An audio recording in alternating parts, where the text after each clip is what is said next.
a certain idea of taking education. Just let me share my screen with you, first of all. Then we will start. Give me a moment.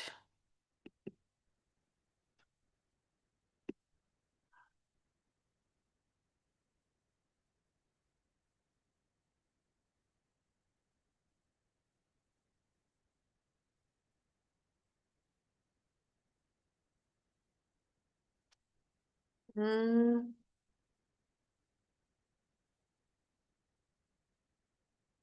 I think I need help. Let me call for my technical help.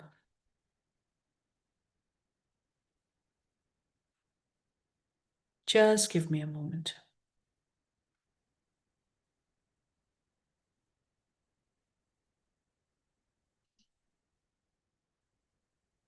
Mazhar, I'm taking a lecture from the boardroom.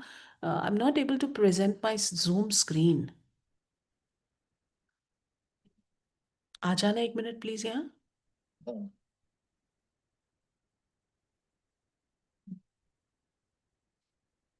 Hmm, what's wrong? Anyways, let my technical help come here and I will request him to intervene and my screen will be shortly visible to you. So friends, we are talking about holistic and multidisciplinary education because post implementation of the national education policy, now education in our country, higher education has been moved to being multidisciplinary. That means giving a lot of choice to the student, giving a lot of autonomy to the student, and giving a lot of flexibility to the student. At the same time, it has also included a major shift towards being holistic. Now, the entire if you try to understand the entire concept of holistic education, the thing is that,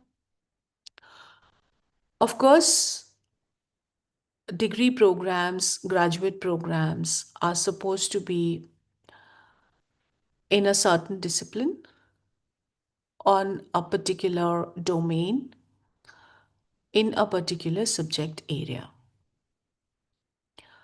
However, over a long period of time, it has been observed that this does not contribute to the integrated development of the place, of the body, mind, and the soul, because ये अगर मेरा presentation ये रहा,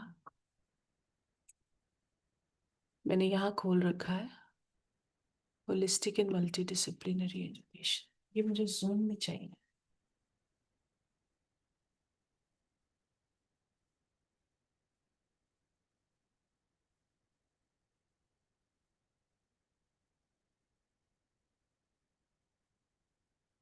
share करना.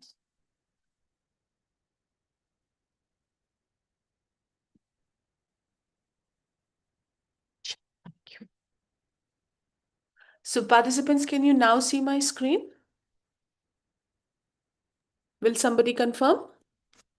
Yes, ma'am, we are able to visible your screen now. Thank you. Thank you so much. बंद कर देना मुझे. Thank you. So first of all, why do we need to come out of the discipline? Why do we need to interact with multiple disciplines? And why our entire focus has to be shifted from being just disciplinary to now holistic as well as multidisciplinary?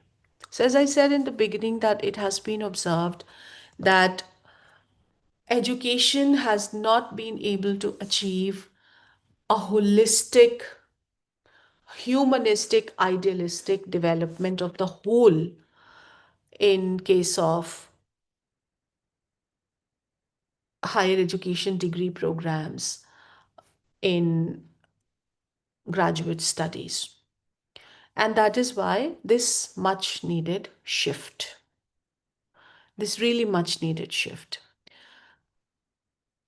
So, in the first part of my lecture, I will be talking to you about why do we take a shift outside the discipline? Why is it important that in the present day, in the 21st century, how we have been teaching, learning, researching, providing extension services, how that needs to take a shift towards interdisciplinarity, towards multidisciplinarity. Because as a teacher, as a researcher, as an outreach service provider, we are not just teachers, we are higher education practitioners.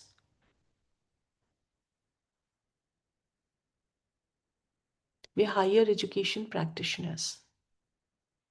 And as higher education practitioners, research and innovation happens to be one of the main mandates that we can serve. One of the main mandates that we can serve. This job of a practitioner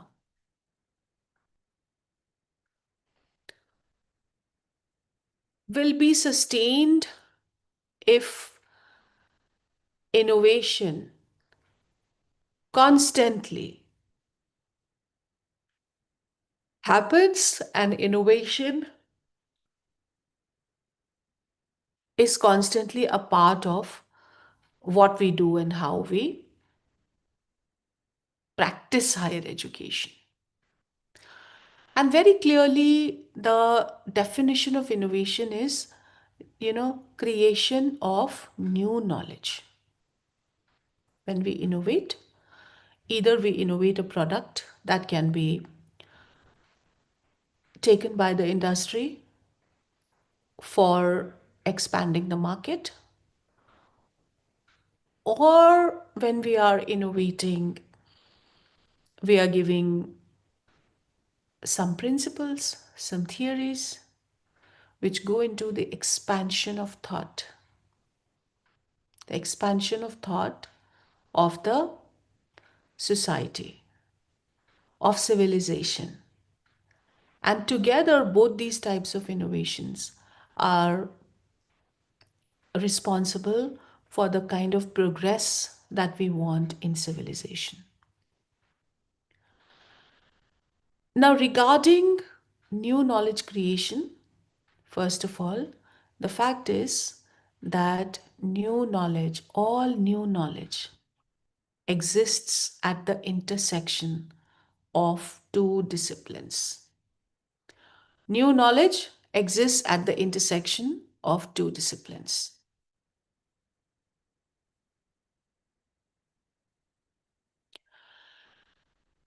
Now, there can be several types of intersections. We will look at the various interfaces in which new knowledge can be created. But right now, we are convincing ourselves of why come out of the discipline. Why multidisciplinarity? Why interdisciplinarity? Why transdisciplinarity? Why cross-disciplinarity? Because we need to innovate, because we need to create new knowledge. Because being a higher education practitioner means not just transferring borrowed knowledge in the classroom, means not just epistemic rent seeking, but it means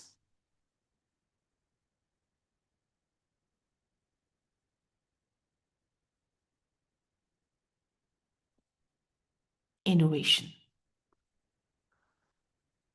Innovation that can be patented. Innovation that can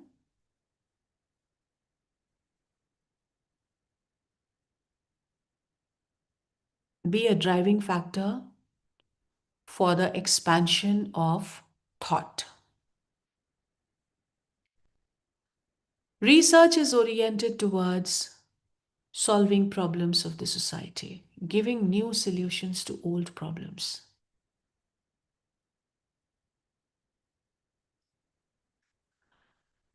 But the reality of problems today is that if these are ground level, grassroots problems, then a solution to any of these problems has to be arrived at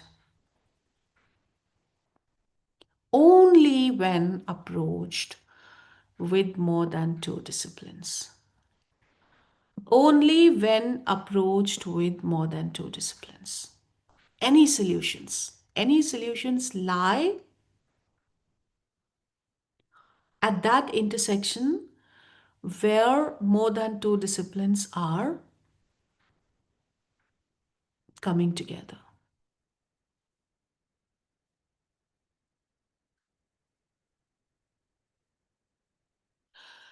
How today it is being enacted is very well seen in the example of a polymath of a public leader, Zohran Mamdani. Everyone knows of him, I believe.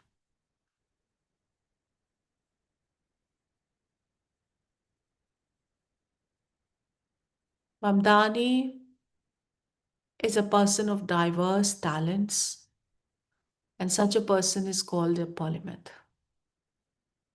For his versatility, he is known as a polymath because he has it in several fields. And that's what a truly multidisciplinary approach is. And that's how his versatility promotes a holistic academic engagement, which the national education policy is also indicating at. So he is a living proof that the dream of a polymath can come true and that you can do it all and you can mean it all.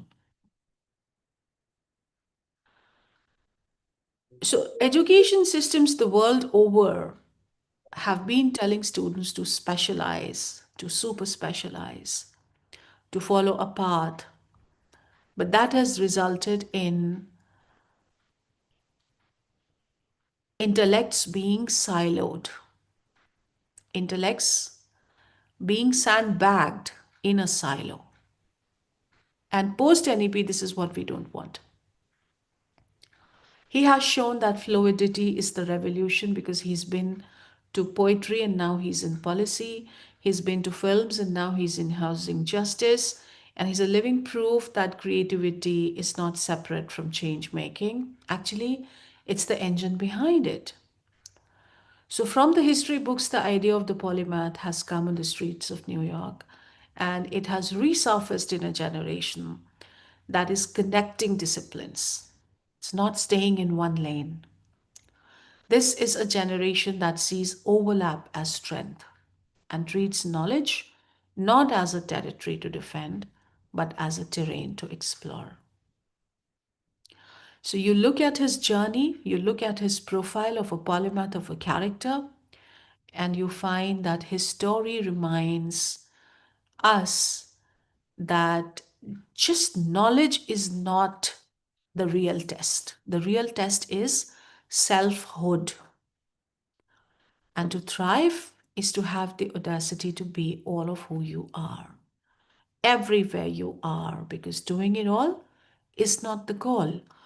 Doing it with purpose is the goal.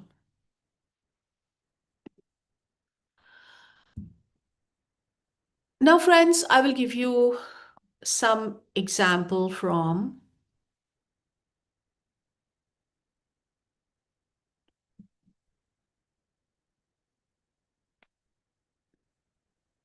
academia, from the modern realities of higher education.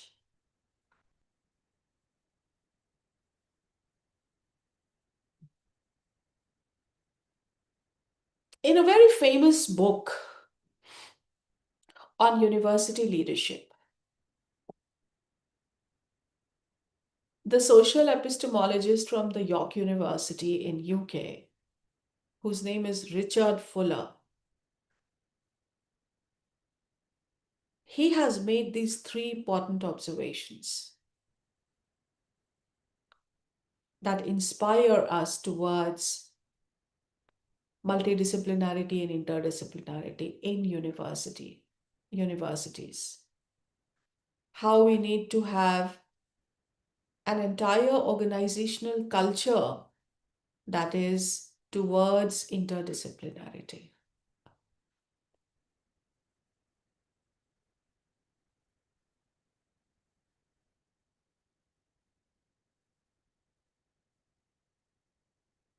Richard Fuller says that the political economy of higher education has changed in the neoliberal context.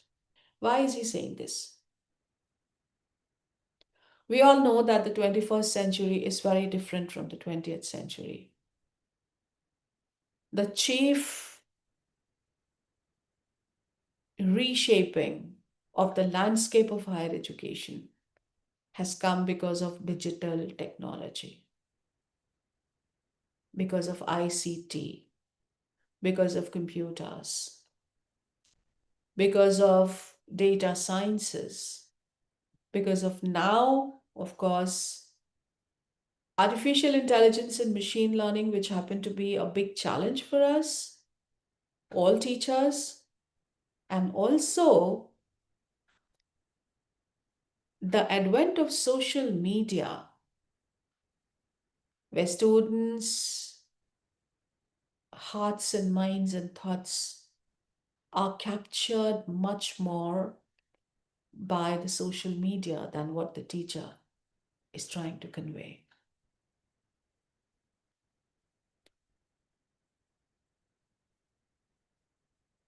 So, friends, Richard Fuller says, that in the 21st century, in the neoliberal modern context, the socio-political economy of higher education has changed. Changed in the sense that society is asking questions. Why should we fund expensive universities? Why should we fund expensive professors?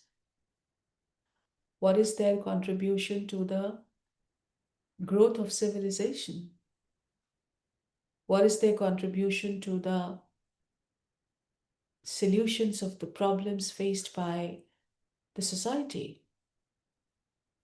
And what is their contribution to societal embeddedness?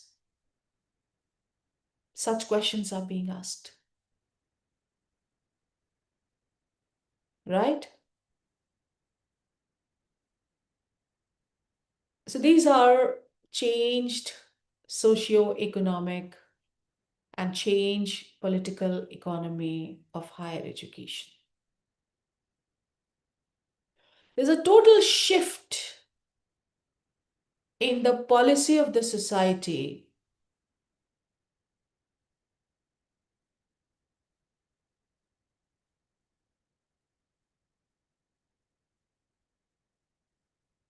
when it comes to higher education funding. There is a complete shift. Funding is not as easy as it used to be before, because funding is now not coming from one source, that is the public funds. In the open waters, we are left to fish for funds from multiple sources.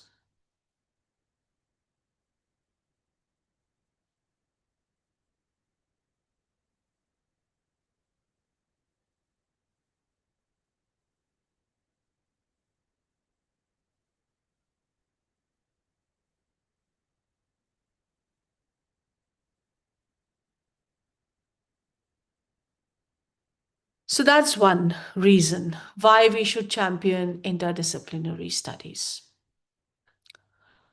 Another is that when it comes to innovation,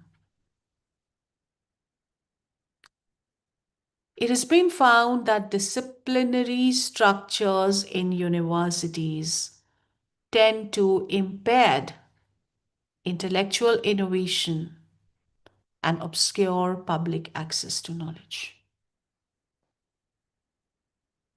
Because of how researchers have been sandbagging themselves in silos, because of how researchers have been limiting themselves to a single path, a single lane, not allowing any overlaps, not allowing any intersections, not taking any turns.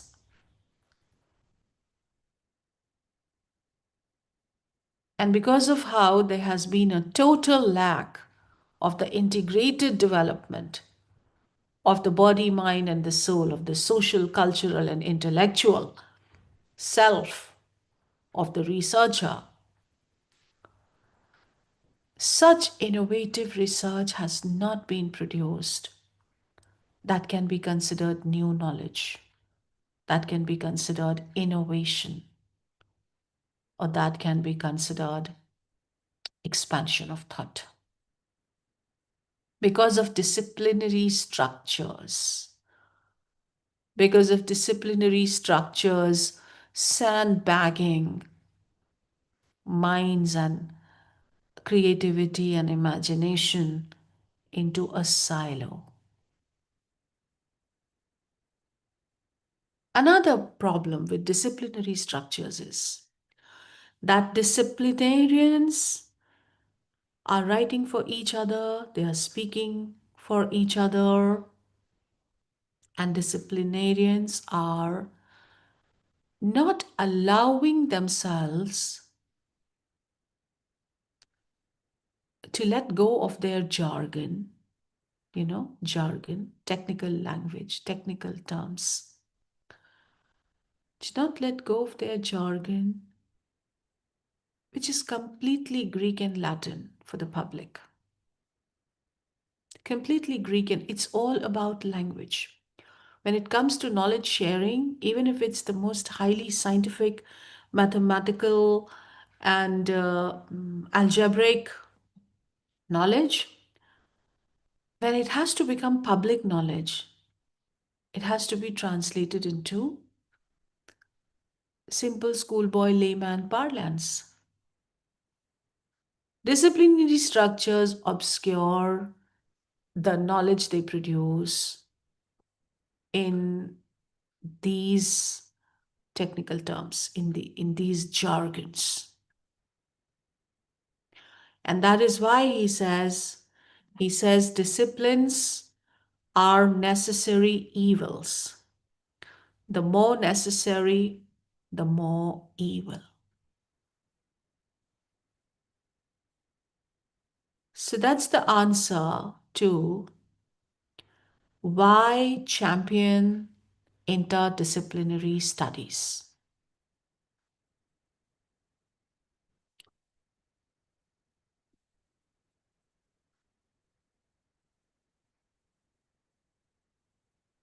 Championing interdisciplinary studies means recognizing that many of today's most important questions, most important discoveries, and societal changes cannot be solved within the boundaries of a single discipline. Real world problems are complex. Innovations happen at intersections.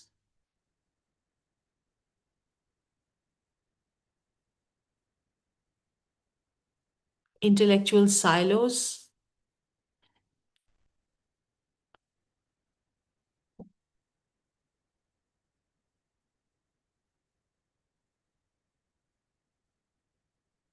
Intellectual silos are also gripped with intellectual snobbery.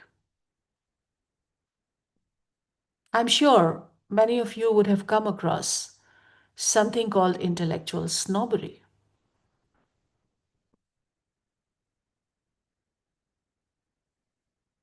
When there are intersections between disciplines, research quality is enhanced.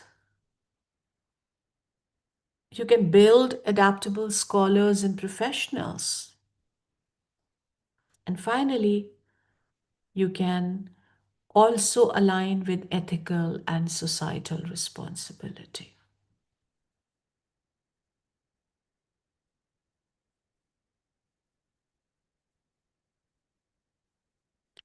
So, there is an interconnected nature of reality, producing knowledge that is innovative, relevant, rigorous, and finally also socially meaningful.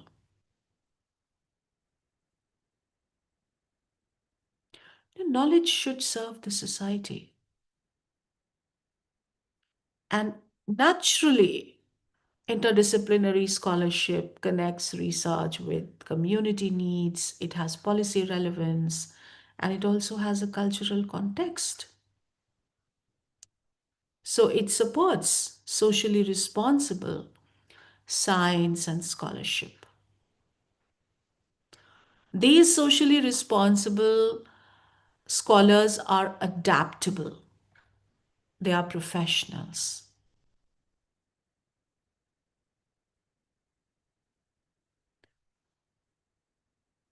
So they have problem solving ability,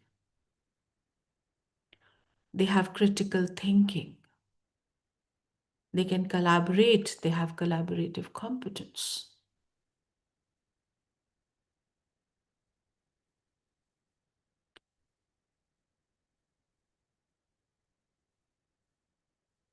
And that's when we find enhanced research quality. The same theory is tested in different contexts. Qualitative and quantitative insights are combined, and evidence from different methods is triangulated. Such scholars and scientists who have taken to multidisciplinarity and interdisciplinarity, they don't suffer from intellectual snobbery. So, interdisciplinarity builds intellectual humility, promotes methodological flexibility, and encourages critical reflection on the assumptions.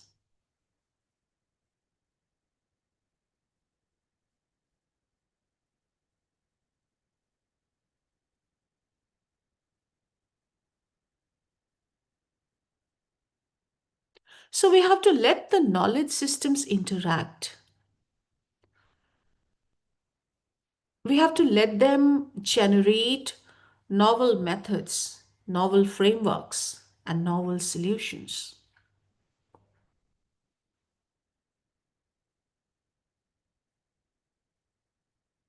So there are many issues today. Say, for example, issues like climate change, issues like pandemics. We recently saw the COVID-19 pandemic, biodiversity loss, AI ethics, food security.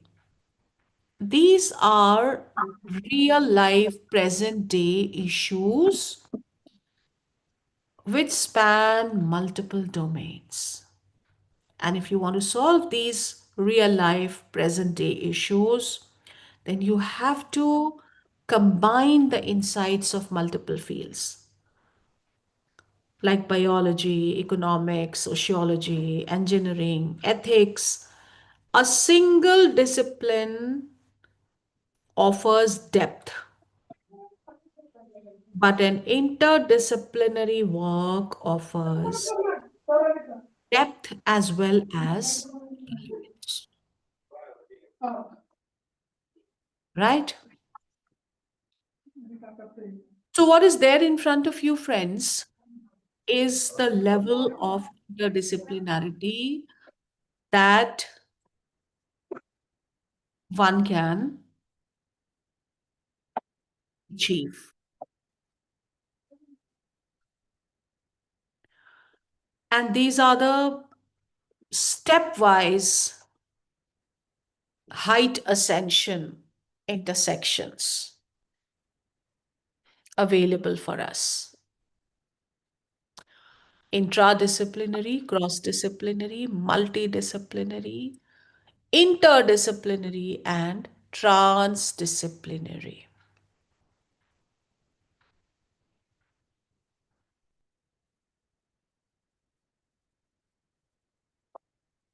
Does anyone know? Will you like to answer? Have you heard these terms before? Because they cannot be used interchangeably. These terms should not be used interchangeably. These are terms with a distinct, minute, but very distinct difference.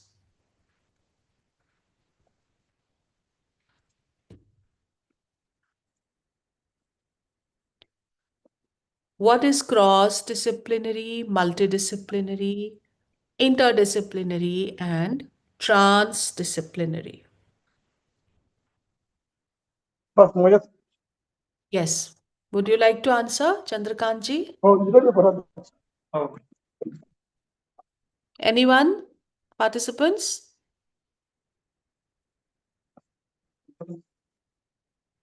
Hmm,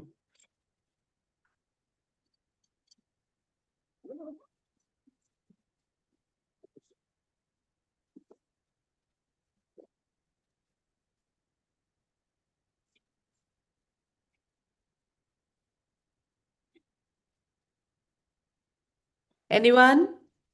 Any answers? Anyone would like to try?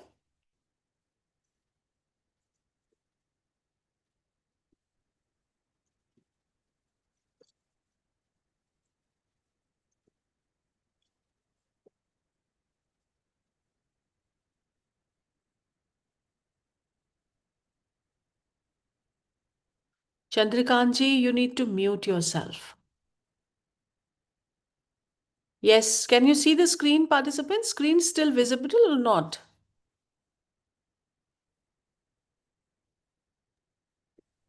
It has gone blank, ma'am.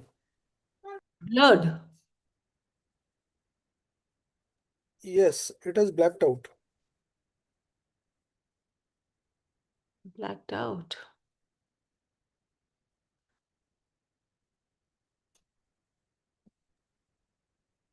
Now it's visible.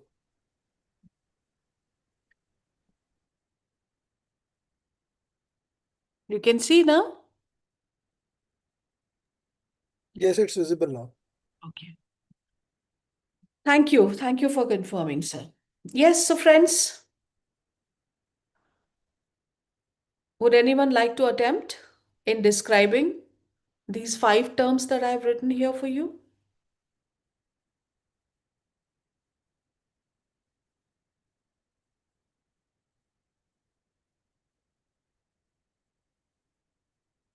Okay. Let me take you to the next slide. In this slide, you will know what is the difference between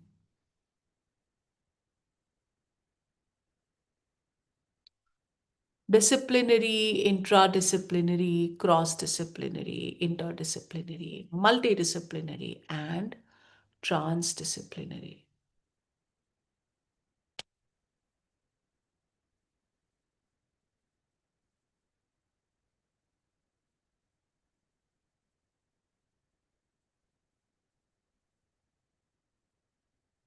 Disciplinary is a particular area of study,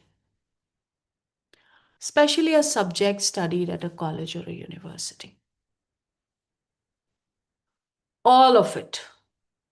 If you have done masters in sociology, you will know all of it.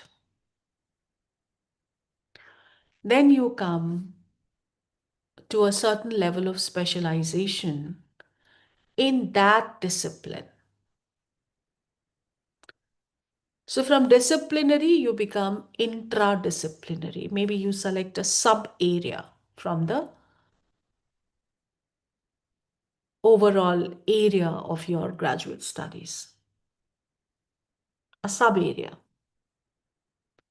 Intradisciplinary.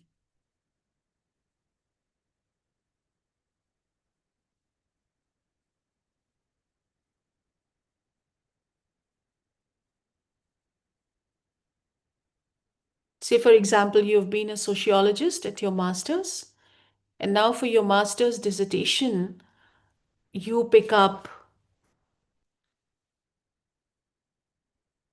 socioeconomics as your sub area. Then, with your research, you start looking at other disciplines. The first level is cross-disciplinary. One discipline is viewed from the perspective of another through the lens of or methods of another. For example, a physicist might use a linguistic model from a language for a study of phonetics.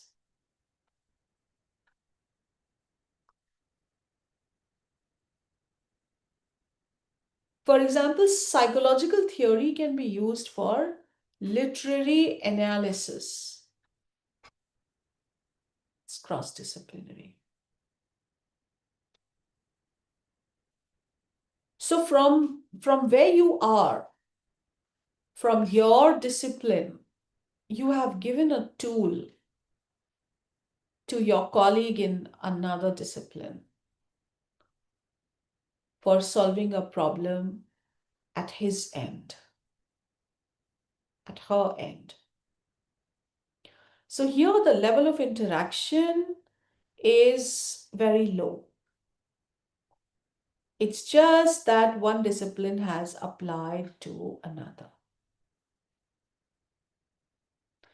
The next level is multidisciplinary. It's more like a parallel contribution. It's more like a collaboration. Disciplines and disciplinarians, they collaborate with each other to contribute towards a common goal. But each staying within its own boundaries, each staying within its own limits, but each coming out of the silo to try to solve a common problem, to work on the same problem with disciplinarians from other disciplines. Say, for example, the government wants a report on climate change. For this report, a biologist is needed as much as an economist and a sociologist. So together the three sit down, they write a report on climate, and after this, they get back to their disciplines, and while they are writing their own sections, there is no integration of theories or methods. There is no integration of theories or methods. It's a very clear case of knowledge being added together, but not being blended together. Just like multiculturalism.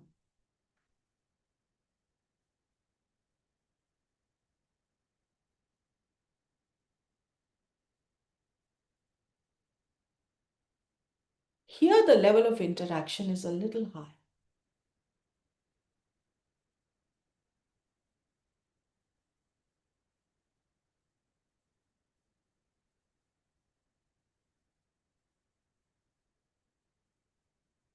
right? And then comes interdisciplinary. Level of interaction is very high. Disciplines interact, exchange methods, integrate perspectives. New discipline emerges. Synthesis of knowledge has happened.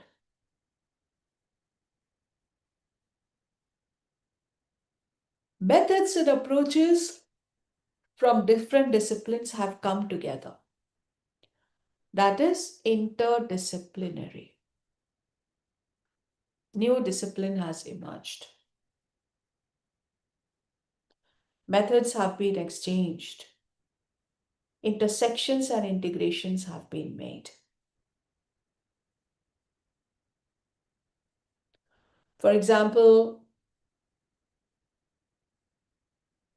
urban sustainability research might combine ecology, engineering, public policy, social sciences. And here the researchers will co-design methods and interpret the results together. What's happened is that knowledge is synthesized into something new. Knowledge is synthesized into something new. Very high level of interaction. Many disciplines working side by side. Disciplines integrating. High level of interaction.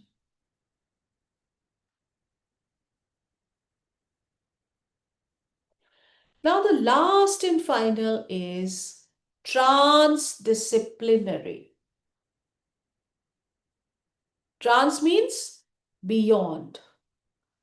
Cross is across, multi is many, inter is between, and trans is beyond.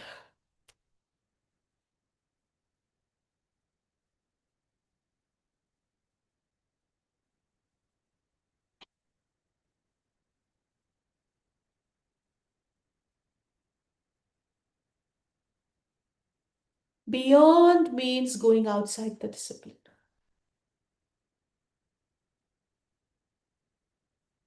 Go beyond academic disciplines together, all together.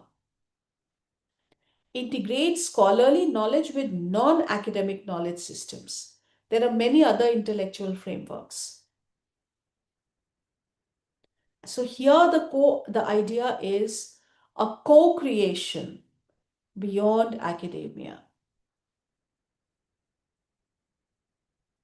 Say, for example, if we have to make a wildlife conservation plan, we need scientists, we need policymakers, we need indigenous communities, we need local stakeholders. So here the boundaries of disciplines dissolve, creating a new framework that may not belong to any single field. Disciplines transcended. Plus, there are real world actors. Transcending beyond disciplines and having real world actors. That's what transdisciplinary is. So friends, this is what the National Education Policy wants. The policy has proposed that, and there should be a holistic engagement that develops the whole person. It includes their intellectual, aesthetic, social, physical, emotional, interpersonal, humanistic, and all moral capacities. So this shall be achieved through a curriculum that integrates different subjects and disciplines and promotes practical learning and emphasizes value-based education. That's your syllabus. And that's how we as teachers need to learn. How do we go about making education multidisciplinary and holistic for the future?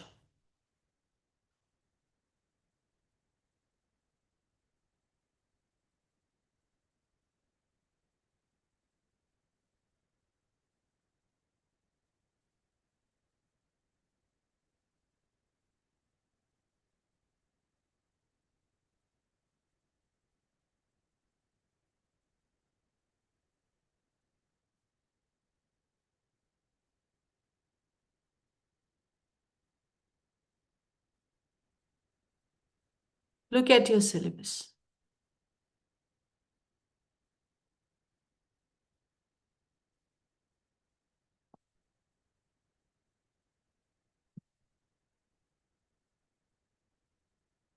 Can you read?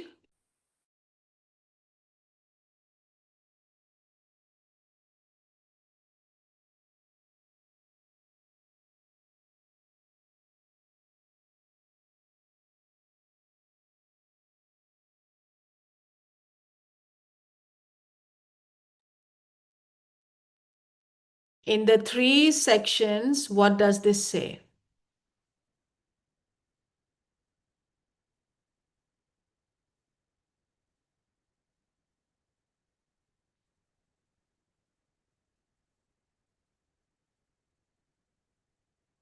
First of all, the meaning and concept of holistic education.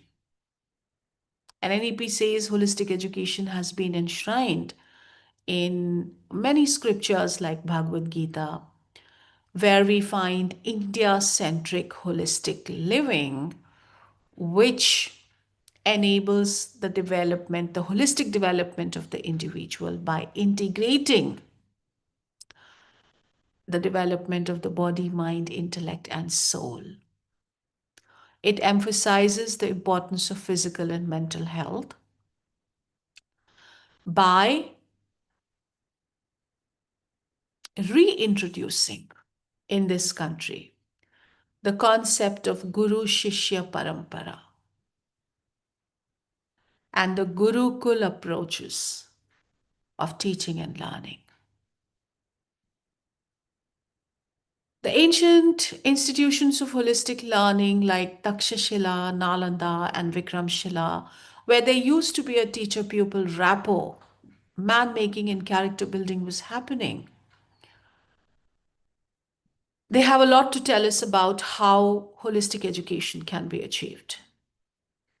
The philosophy of holistic education that has been propounded by the great thinkers of this country, great institution builders, Vivekananda, Sri Aurobindo, Rabindranath Tagore, Gurudev, Madan Mohan Malviya, Sir Syed Ahmad Khan, Savitribai Phule, Jyotiba Phule, great educational thinkers and institution builders who had holistic education as key and integral to their philosophy.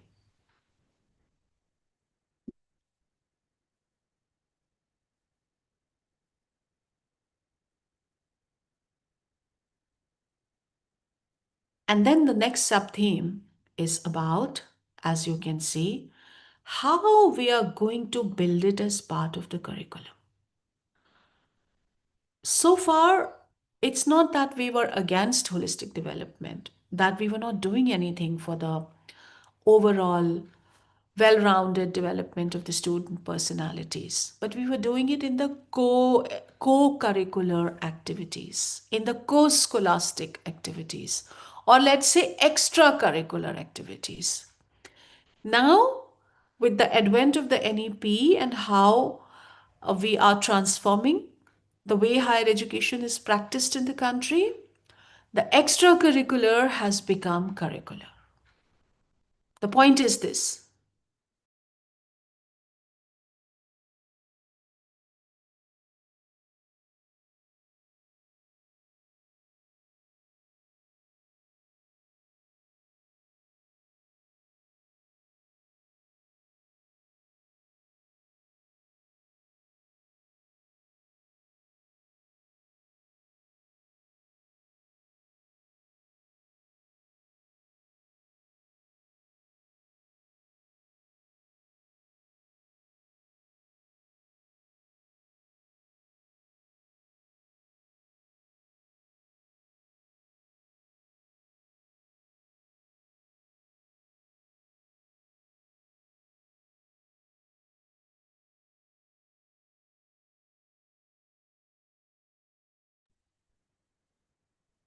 Multidisciplinary education that includes the art of critical thinking at the multi, cross, and interdisciplinary interfaces will be a part of the curriculum because the curriculum will be more flexible and more innovative. We have the dual degree system now, we have academic bank of credit, we have now multiple exit, multiple entry credit based courses, which we call CBCS, and projects from various disciplines. We also have the creation of teacher education universities.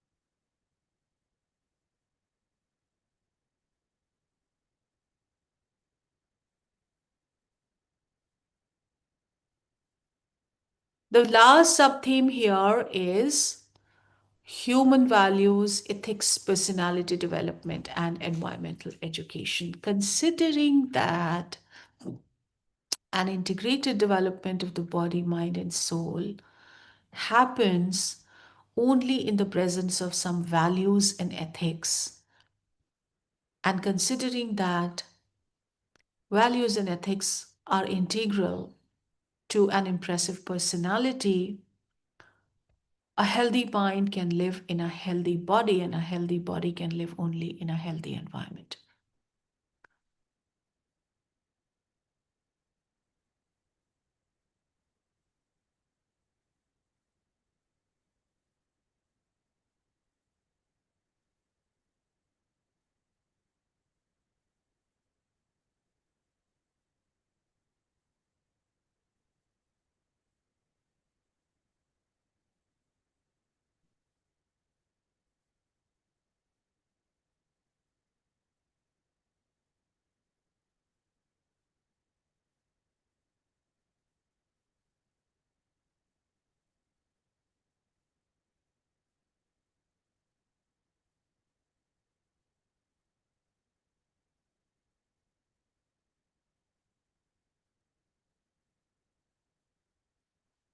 What do we do for the development of values in our students?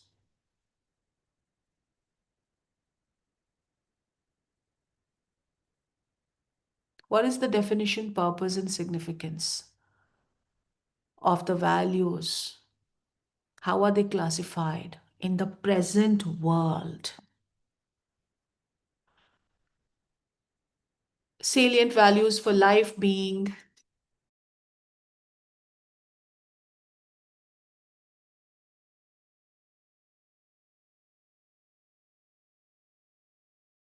the salient values of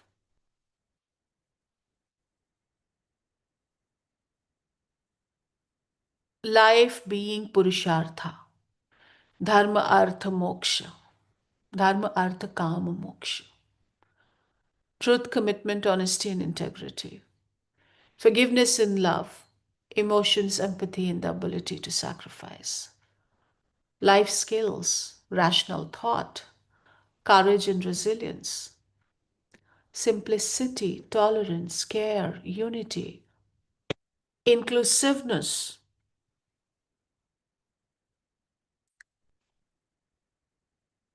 the concept of Vasudhaiv Kutumbakam.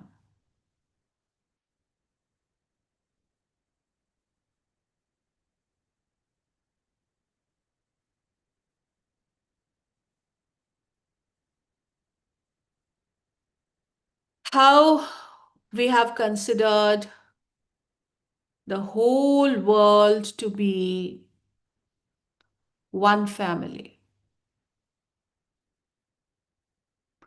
The social values, duties and responsibilities, peace and nonviolence, scientific temper, qualities of a good citizen.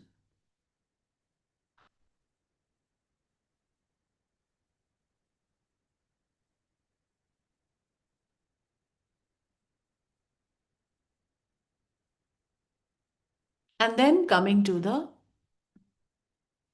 personality.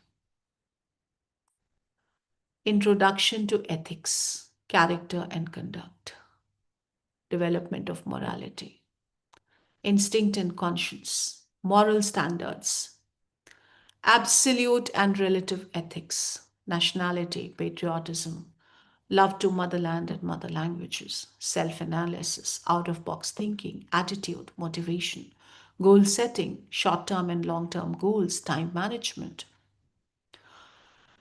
And then comes environment and ecological balance, where we find interdependence of all beings, living and non living, respect for nature,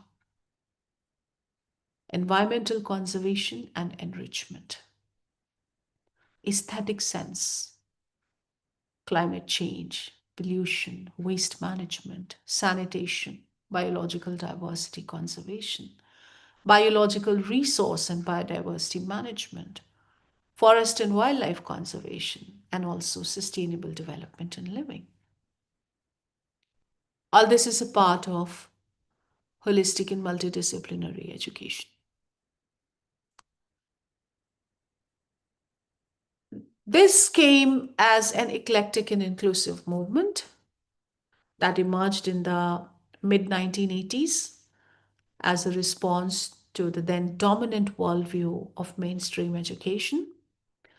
And it is an educational paradigm that integrates the idealistic ideas of humanistic education with spiritual philosophical ideas.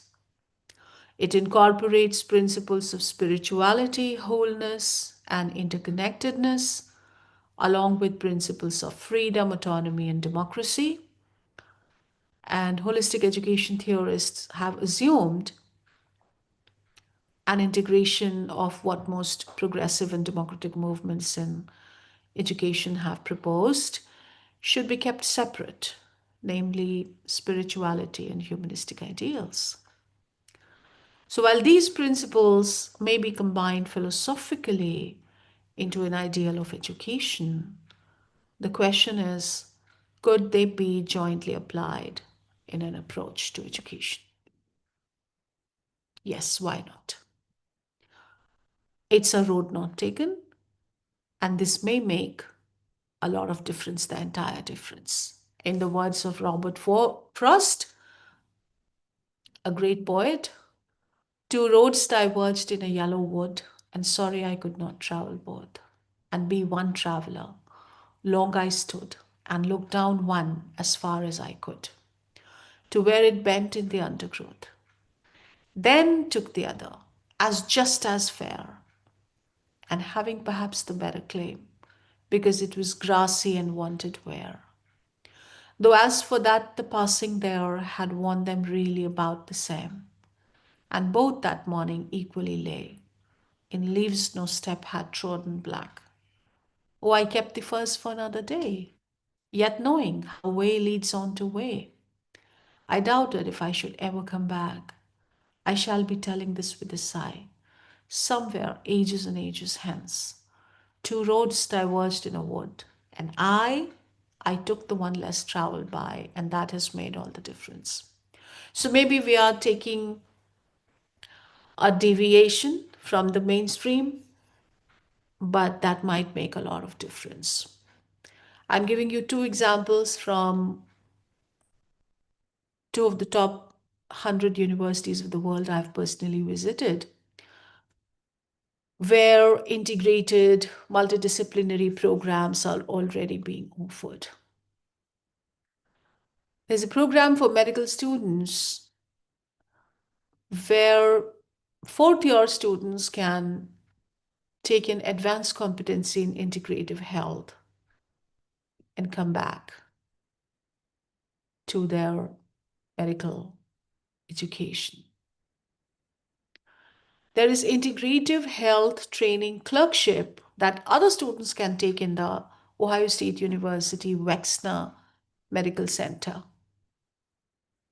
And there are programs for undergraduate students like a minor in integrative approaches to health and wellness, an internship, or an independent study, and similarly in the Monash University,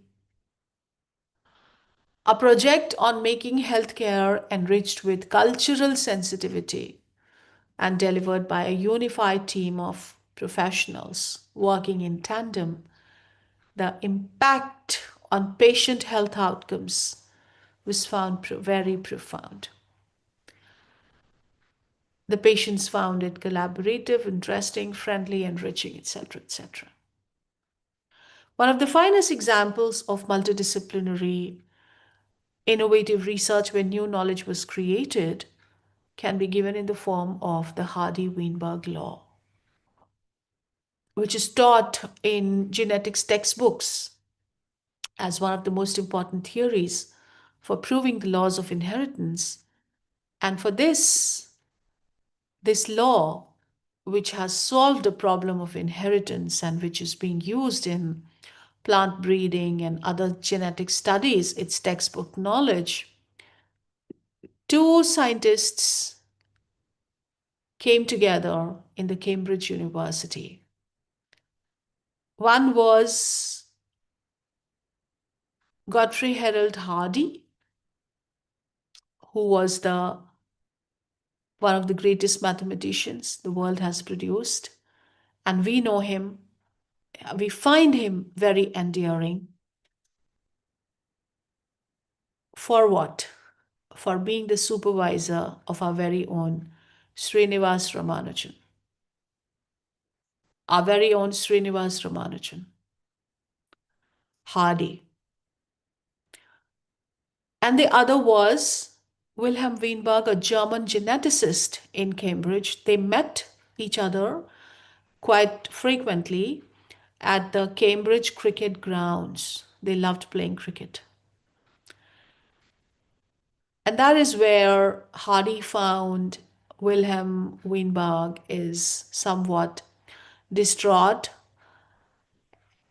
And when probed more, it was revealed that Weinberg was worried about some papers being communicated by American geneticists. They were trying to prove Gregor John Mendel wrong. Hardy's interest was piqued. They sat together, the two of them, on several occasions. They gave their tools to each other.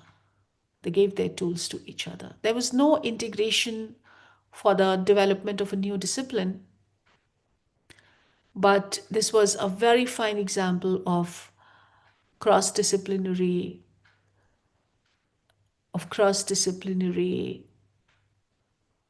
venture between two scientists of different areas in the Cambridge University. So that is why, my friends, as part of the post-NEP reforms, we here in India are favoring in all our frameworks, be it the NIRF for ranking, be it the National Research Foundation, which is now called the ANRF, Anusandhan National Research Foundation, where research, innovation, entrepreneurship is encouraged, and funding is also provided for research projects, which includes interdisciplinary research. NETF, the National Technology Forum, is also giving platforms for such online learning, virtual labs, etc. National Medical Commission also, although as of now medical and law has been kept out.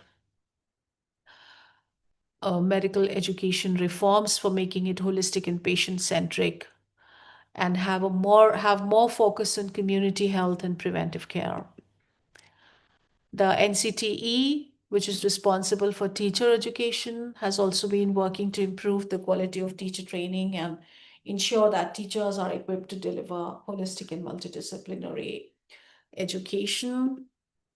And the NSDM, it also aims to provide vocational training and skill development opportunities to young people, and this can help them acquire practical skills that are relevant to the job market and complement their academic education.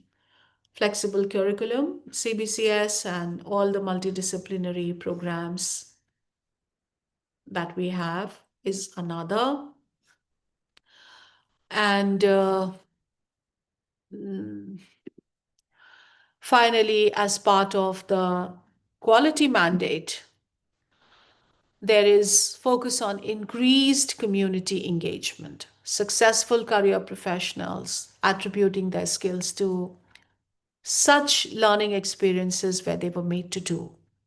So this has been done as part of NEP by introducing student internships and the BA research, etc. Research and innovation is also focusing on multidisciplinary research teams and has made learning research based, contributing towards value education and well rounded education. Also, NEP has made provision for all higher education institutions to become multidisciplinary education research universities in the future. So, friends, if you want to do something more about life skills for students, holistic development of students, then this is a module that has been produced by the UGC. It is called Jeevan Kaushal 2.0. That means curriculum for life skills. In 4 important segments, namely communication skills, professional skills, leadership and management skills, and universal human values.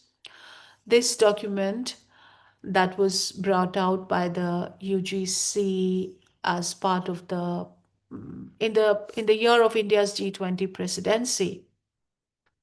This document includes all the topics that students need to be taught for developing such life skills that would make them well-rounded, that would make their personalities well-rounded and enable an overall development of the student by enabling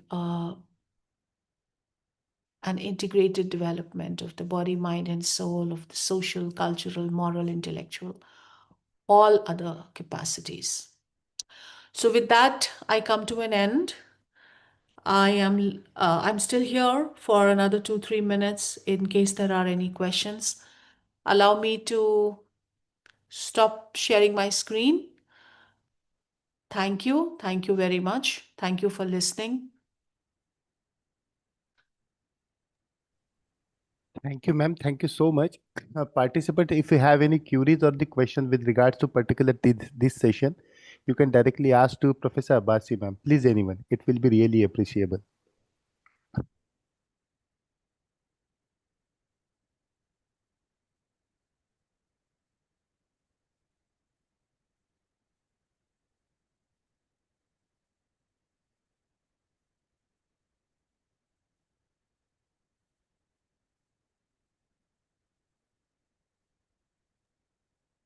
Yes, anyone has any queries or the question? If there are no queries, then we can conclude.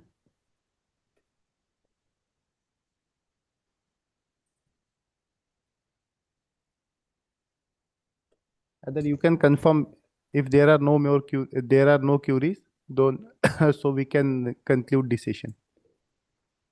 Please confirm anyone.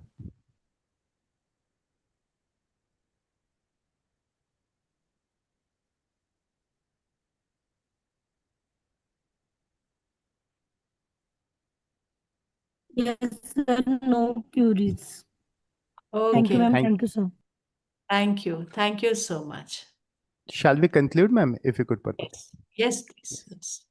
So on behalf of Malviya Mission Teacher Training Centers and Garge Baba Amravati University, Srimati Radha Devi Goenka College for Women Akola, and all our learned participants, I extend my sincere thanks to Professor Abbasi, ma'am, for a simplest concept towards this adoption of holistic and multidisciplinary education in our higher education ecosystem.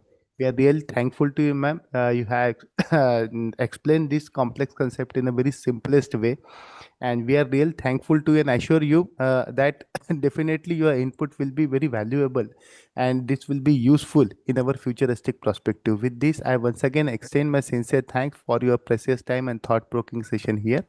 And with the kind consent of Professor Abbasi, ma'am, I would like to declare that this particular session will be over here. Thank you, ma'am. Thank you so much, and thank you, everyone. Thank you. My pleasure interacting with you, and all the best for the remaining part of your course. Thank you, ma'am. Thank you so much, ma'am. So, friends, we will move for our next part. We will take first consent from our next expert. Hello, Dr. Ingrid, ma'am.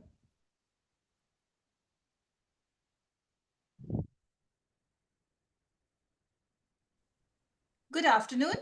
Ma'am, very good afternoon, ma'am. Very good afternoon. If you could permit, shall we start with the session? Yes, we can start. Yeah.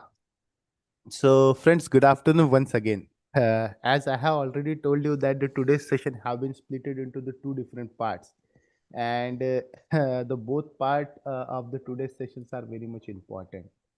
Uh, in the very first session, we have talked about this multidisciplinary holistic education, that is the foremost and very important component vertical of this national education policy. And now we are going towards the another part of today's session, that is the academic leadership, governance and the management in terms of the preparation of IDP. Okay, I have shared one UGC document, that is the development of institutional development plan with you.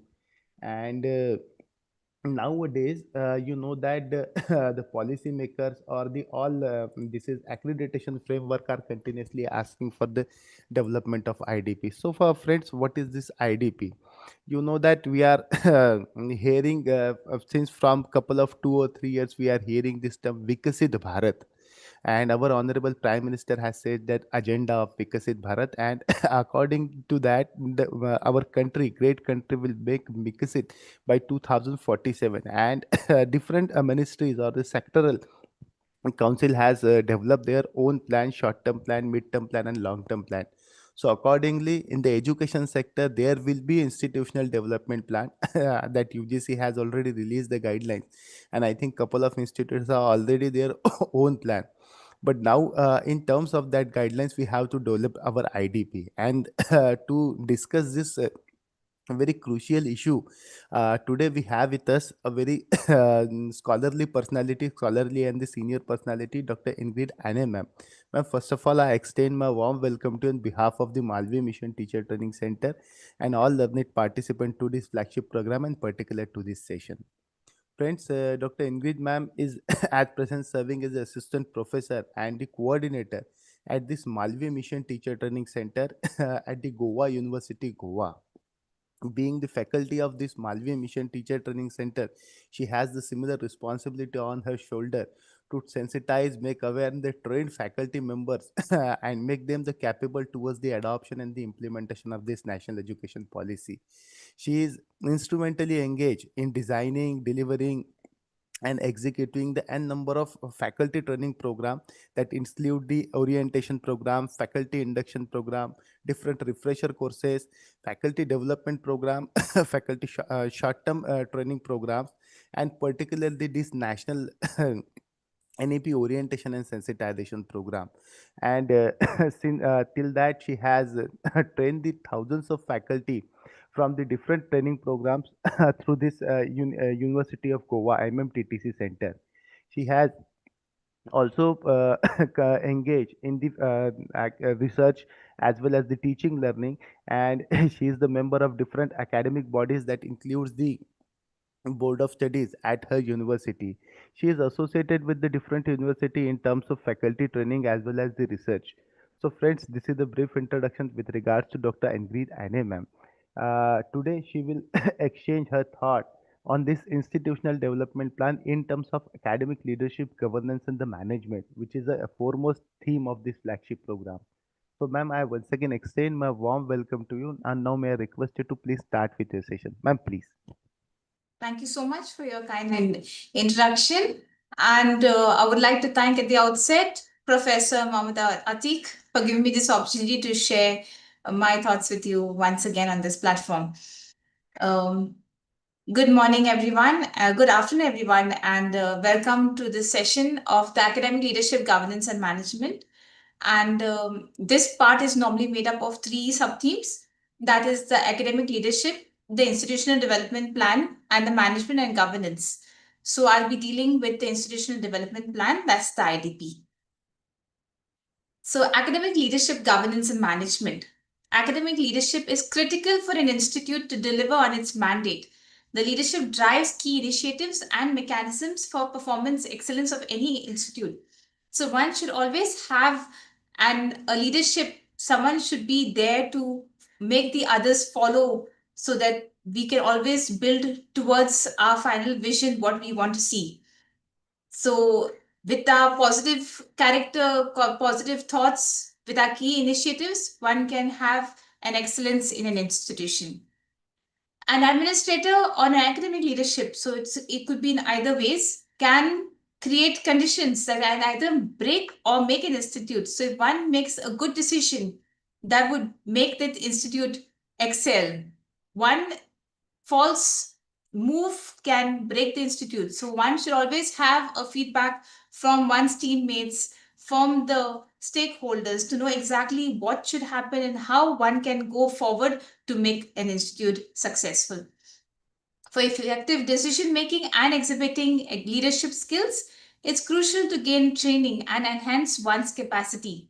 So one should know what is one good at. So in order to make up a good team, you should always have the good qualities, excel at it, and whatever qualities that are not in the positive way, one should work on it so it can also become better.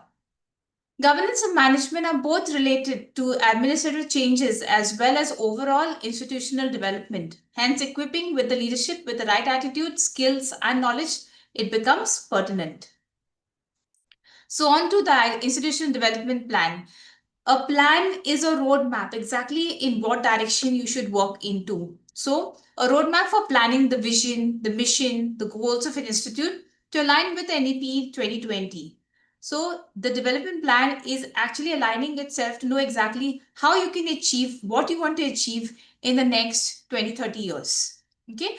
So while this will guide the governing bodies of an institute to know what's its immediate goals and what's its next year's of goals of its institution. So when you say immediate goals, means goals which you are going to take right now, what steps you're going to do right now, what you're going to do to achieve right now.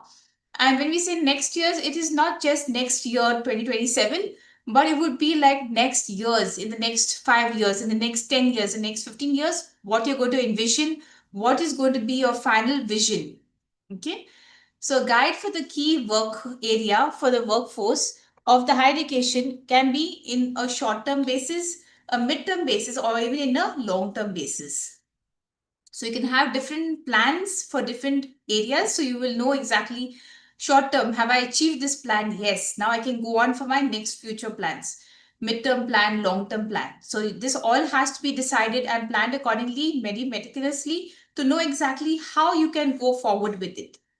The IDP is at its fulcrum, it's at its basics right now of its achievement to a success parameter for an institute. Okay, so in interview in 2023, that's on the 25th of July, Professor Jagdish Kumar, he mentioned that in this particular IDP, for students and faculty, it comes as a move from direct result of the rapidly moving NEP 2020 implementation across the higher educations in the country to boost productivity and innovations also in teaching, learning practices in the higher education. So what he says is, it outlines the long-term vision, mission, and objectives, and also the strategies and actions, and what is required to achieve these goals. By adopting this particular IDP, the higher education institutes can achieve functioning growth and sustainability since it provides a roadmap for success, improves resource management, and fosters a culture of accountability and continuous improvement. Okay, so what do these new guidelines propose?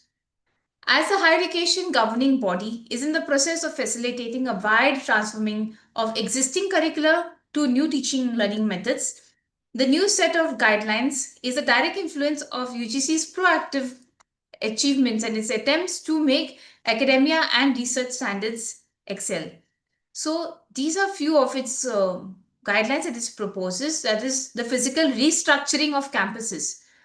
So what is existing now has to be improved on. So according to the draft that was there in the IDP, the layouts of the campus should be updated through the infrastructure improvements in a way that the communication between academia, research, outreach, cultural, operational activities is better. It also emphasizes on the underlying creating space for artistic expression, originality, and also physical activity. So it's not only about academia and research, it's also about other things too, about physical activity or artistic expression, how you can do something besides what is there originally. There's also a focus on healthcare facilities that could exist, which would not be only physical health, but also mental health also. Next thing we have is a shift to the digital methods. So the draft also claims that you have many benefits which also experience lifelong learnings also through digital platforms, increased transparencies, competitive advantages. So there is also a roadmap of the ICT and virtual technologies to learn and teach in order to progress towards a digital university. Next we have is seeking external fundings. So the draft proposes to the HAIs to identify and to prioritize your funding sources. So which one is the most, which will give you the most income, or which will give you the fastest income for the funding to do anything that is required, which could also include alumni donation, government funding, grants, private partnership with industry or so, and also fundraising too. It also encourages government as well as private institutes to have a sustainable revenue strategy, which could also include tuition fee, government grants in a sponsored project, a minor research or a major research project that you could have, to have partnering with an industry, to have exchange programs, to have intellectual property royalties on particular patents also. So the next and the last one is the realignment of the existing curricula. So the guidelines also mention about important frameworks like the National Education Policy, National Credit Framework, the National Higher Education Qualification Frameworks, and the National Skill Qualification Frameworks. It also used to train capacity building and faculty development along with upscaling, reskilling, along with what you have presently. Okay, so you have the key elements that are existing. The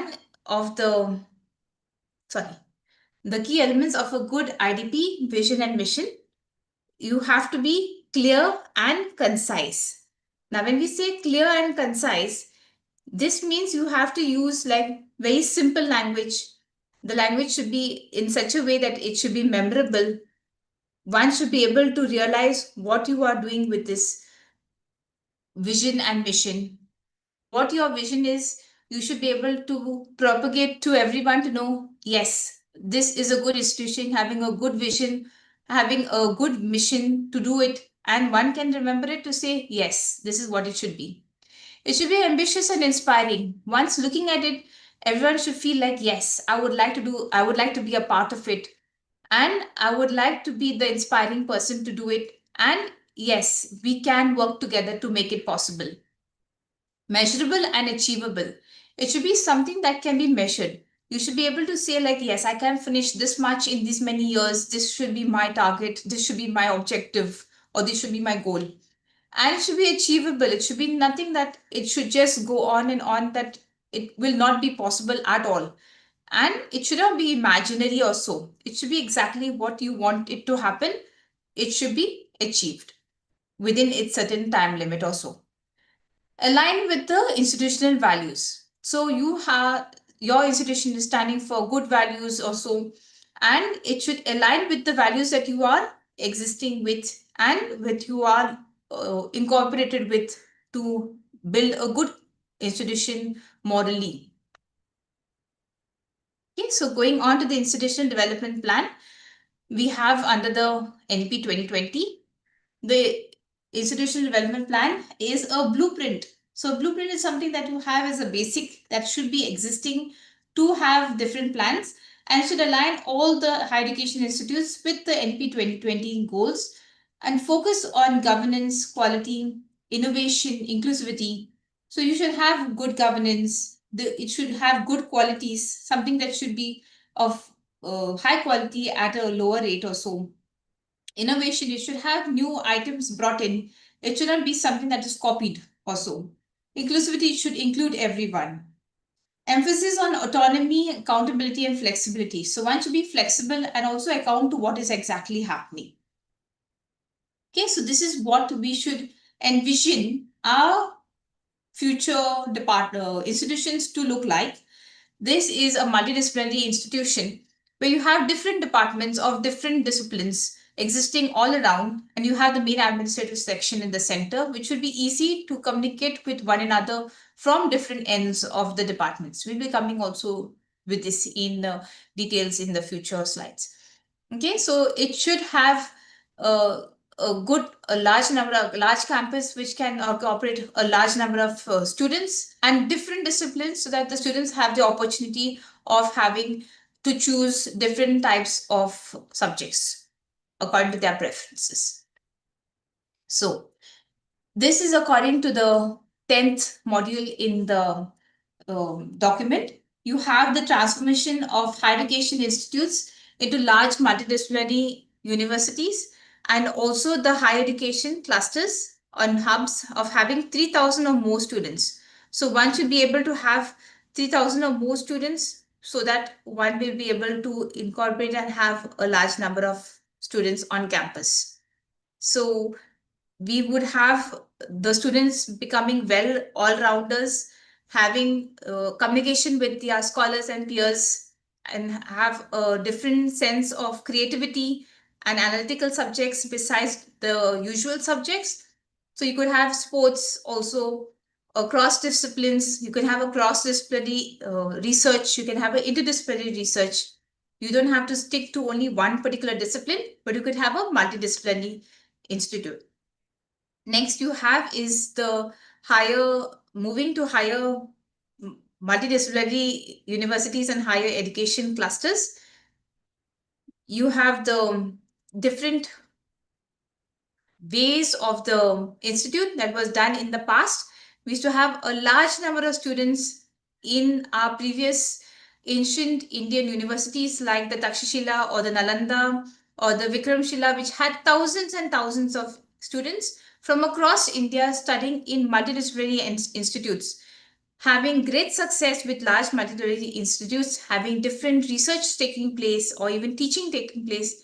You could have a good, well, all-rounded student. So bringing back this great Indian tradition, we have to innovate and try to have well-rounded and innovative individuals as our students, who is the future of the country. Next we have is the research-intensive universities and the teaching-intensive universities. So in this case, when we say research-intensive, we don't mean to say that it's going to be only dealing with only research or only teaching. When we say research-intensive university, we mean to say that the focus is more on research and less on teaching. Okay, when we have teaching-intensive universities, we have the focus is more on teaching and less on research. Whereas when you have an autonomous degree granting college, you would require to a multidisciplinary institution of a higher learning of undergraduate degrees, and it would focus on the undergraduate teaching and not restricted to only teaching or research. It would be like a mini university. Okay. The next one we have is a college of autonomous degree college of a constitute. Here we have a transparent system of the accreditation, where we have the colleges are encouraged and mentored to have the same type of support with the minimum benchmarks that are required for accreditation. And over time, every college also would develop into an autonomous degree college or a constituent college of a university. But that would be like a part of a full part of a university. With appropriate accreditations, even the autonomous degree colleges could evolve into research-intensive universities or even teaching-intensive universities if they decide to do so. So, supporting other higher education institutes in the development, community engagement, and service, this contributes to various facts in the fields of practice, faculty development for higher education, and also support to school student education. So we have the accreditation system, which is used, and appropriate different and higher norms could be there with high quality of education and teaching learning across the higher educations would be the same. In addition to teaching and learning, research, higher education will also have the crucial responsibility which is discharged through appropriate resourcing, incentives and structure, which will also support other higher educations in their development, engagement and also in their services. So over here, we have by 2040, all the higher education institutes are aiming to become multidisciplinary institutes having a large number of students enrollment, and by 2030 to become multidisciplinary. So this is already taking place to become multidisciplinary, because once you have a lot of disciplines available, students will automatically get attracted to the particular higher education institutes to take the number of subjects, thereby getting a large number of students enrolled in your higher education institutes. We are right now in 2026, so in the next 4 years, institutions across the country will be multidisciplinary in nature, and in the next 14 years or so, all higher educations will become multidisciplinary institutions having large number of students. By 2030, there would be at least one large multidisciplinary higher education institute in or near every district. So if you have a large number of districts in the state, there would be a higher education institution having multidisciplinary nature with a large number of students, which would be very easily accessible to the students who are traveling across the state. The aim is also to increase the gross enrollment ratio from an existing one in 2018 is what is given as 26.3 to what is decided in 2035 in less than 9 years now to 50%. Okay, so while a new number of institutions are developing and attaining these goals, a large part of the capacity creation will be achieved by consolidating, expanding, and also improving what is existing right now. Okay, so the next part is to develop a large number of outstanding public institutions. So there will be a fair and a transparent system for determining the increasing level of public funding. Also, the system will also give equal opportunity for all public institutions to grow and develop. Higher education is also delivering education of its highest quality of this policy under the capacity. Institutes also would opt to run open distance learning and online programs. So more than what is happening in physical contact, one would also have that urge to have lifelong learning of what new information exists, or also what one already knows, to relearn it maybe in a better way, understand it in a better way. One has a lot of options to have access to the internet to learn in different online platforms. Okay, so the open distance learning, one should never stop learning and continue to do learning on online programs too. So in order to enhance the offerings, improve the access, and also to increase GER ratio and provide opportunities for lifelong learning, which is our SDG goal number 4. A single stream higher education institute would be phased out in time, saying that we only exist to this stream, commerce or arts or science or vocational. That kind of term would be phased out, and it would become a multidisciplinary, having mixed subjects from across different disciplines. And or it could be a part of vibrant multidisciplinary higher education institute clusters that offers high quality multidisciplinary or even cross-disciplinary research and teaching. All the colleges currently affiliated to a university shall attain the required benchmarks over time and secure the prescribed accreditation benchmarks and become autonomous degree granting colleges. So what exists that a college should be affiliated to a university should be broken, and then one can become an individual autonomous or degree granting college. Higher education sector will aim to be an integrated higher education system, including the professional and vocational education. The nomenclature deemed to be university, affiliating technical university, unitary university, instead of all these different terms of university, it will be replaced by only university, which would be either teaching intensive or research intensive. Okay. Now, could anyone unmute and tell me if you all know what the foundation pillars of NEP 2020 in education of IDP could be?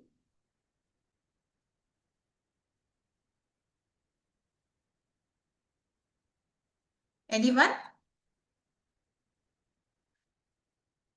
You could mention at least one to me.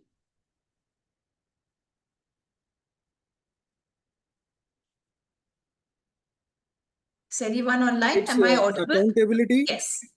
Yeah, accountability, affordability, equity, quality, and access. Is it? Yes. Yes, it is. Okay. So thank you so much for answering. We will go with the first one. We have the access. So we have access to info in education. We have to ensure that all the students, regardless of what their background is, they have the opportunity to access high quality education. One should have the possibility of learning. The education should be available to the student. So access is very important, and it's one of the foundational pillars of NEP 2020. Next we have is equity.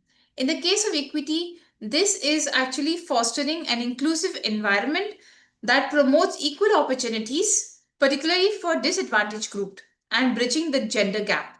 So when we say equity, we do not mean to say it's equality. So it's not about the same for everyone. It's about equity, about being fair to everybody. So when we say equality, we give the same thing to everybody. When we say fair, we see that everybody is made to get the final product as the same. Okay, so we go on to the next one. We have the quality. So one should have accessibility to high quality, we said. So one should have good quality. So enhancing the standard of education, how good a quality you can give, how much you can give the student through the improved curriculum, multidisciplinary research and accreditation, so that you have a good NAC or a good NBA. One should have education given to the student, but it should be also of high quality. Next thing is affordability. Of course, it should be affordable by the student. Even though it's accessible, it might be expensive. So we should see that it's not expensive and it can be affordable at a reasonable cost, reducing the financial burden. Okay. Finally, we have accountability. So establishing clear governance, transparency, and responsibility in the institute, management, and also in the academic outcomes. So the focus areas we have over here. So these are the different foundational pillars of the NEP 2020: the accessibility, equity, the quality, affordability, and accountability. Okay, so we have different key areas of focus in the IDP implementation. So these pillars that we have just seen are activated through specific development actions within the institute, which include infrastructure and digital transformation, which developing modern technology enabled and sustainable infrastructure, like having a smart classroom or smart laboratories. Okay, next is the faculty development, investing in a teacher's training or a capacity building or even a research innovation, the ANRF. So you have your faculty which are developing through different training programs, which can be done very frequently. The more frequent, the more you learn would also enable you, and also it would enable your institute and your students to work towards a better way. Third, we have is the curriculum alignment, realignment. So you shift from the outcome-based education and the multidisciplinary approaches. So you have a realignment of what the different curriculum could be like. Next, you have is the industry and the community partnership. So strengthening ties with the industry and employability and engaging with social responsibility, like the Unat Bharat Abhiyan. Finally, you have governance reforms. That is, you adopt the Samarth or similar systems to improve the administration efficiently. Okay, so the institutional framework of universities at present, there are 57 central universities, 512 state universities, 147 deemed universities, 540 private universities, 1,727 autonomous colleges. So this would be finally focusing on teaching and research intensive universities and autonomous colleges. So we have the institutional autonomy and accountability which exists. A strong governance is required with participatory decisions to take place. Quality enhancement via accreditation and rankings to improve one's institutions. Lifelong learning ecosystems so that there's learning for all, not only students, but also the teachers through training programs. And our vision would be a global excellence with local relevance. So depending locally how it is, you will then grow globally. So the organizational design, what one should have is an academic council, which would have to deal with curriculum and assessments, a board of governors, which would have deal with the strategic vision and funding, a research and innovation council, a student development cell. Many might be having all these, but many might not be having these. So one requires to have in order to design the higher education institute. So the different types of higher education institutes which would take place is a research intensive, a teaching intensive, autonomous. You could also have the professionals like the law, medicine, management. These different related bodies would then merge as one had mentioned during the introduction. There will be one which will be for funding. In this case, what was existing was our UGC for funding, coordination, standards, qualities.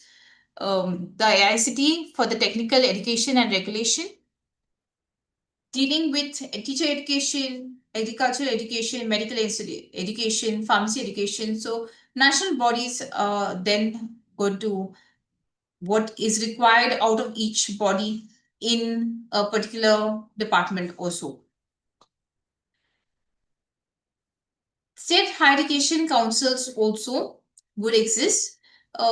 State accreditation bodies, university syndicates, linkages with the high national agencies would be reporting to, right now the level is to report to the UGC and the ICT and also adopt national policies at the state levels. The quality framework in higher education would be the academic standards, the performance and learning outcomes, which would focus on the outcome-based education, competency-based curricula, innovation and skill integration, and have a global collaboration.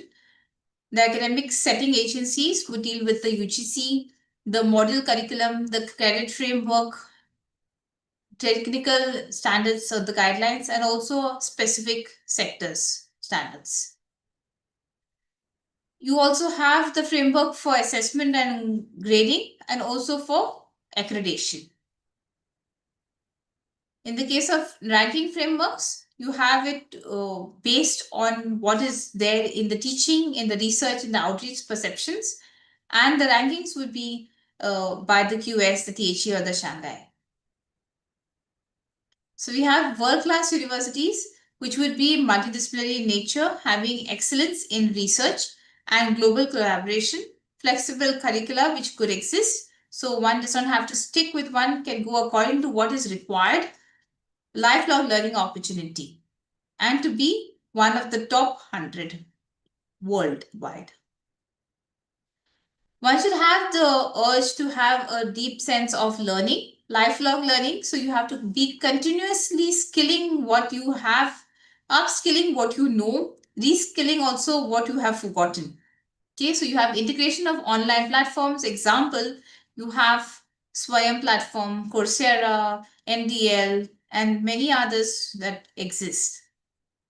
Credit transfer could take place and also stacking of credits. So it doesn't go to waste. but it will always be credited to your account. So this is in case of students, faculty. You could do a lifelong learning and reskilling on what you do, what you have forgotten, and upskilling what you know. You can do something better. Industry partnership for work integrated learning. So you can always check out with industries if you want to partner with industry. What exactly is the requirements of the industry which you can incorporate into your syllabus by updating your curricular syllabus to know exactly what is the in right now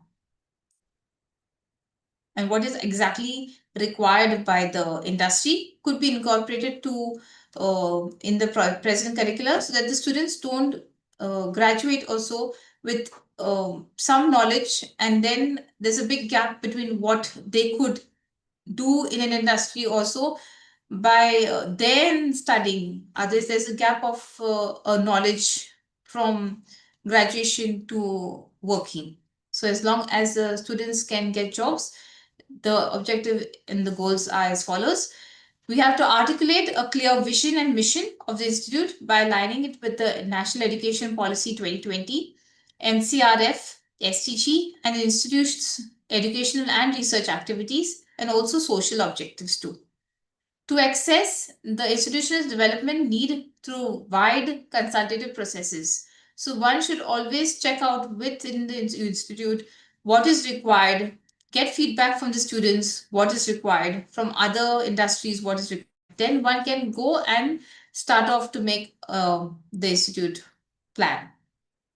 To identify capacity. So when you say capacity, the human capacity, what one knows already, what is one good at, you can choose that person to work in your team to be there. Material capacity, how much matter do you have right now with you? What's your infrastructure right now with you? And how much finance you have also. So then you can then have the organizational gaps covered, and based on that, you can prepare your goals and what are the priorities. Next is to develop an annual activity plan or a capacity development building plan to build the capacities and remove the gaps. So have a year-wise plan that is created so that you can see how much you can achieve in that time and what is missing can be then built up. So that is to remove the gaps that are existing right now.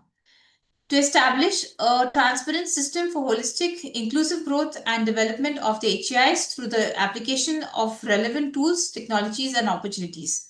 So by having digital technology, one can learn the digital way to ensure optimal utilization for overall balanced growth.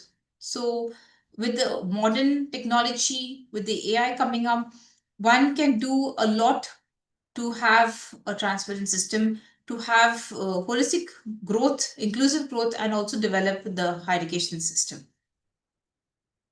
To establish ethos of holistic lifelong learning and operative framework to promote better employability and entrepreneurship by integrating of skills into higher education. So have a lifelong learning and have a lot of different skills that are there that you can build up into your higher education.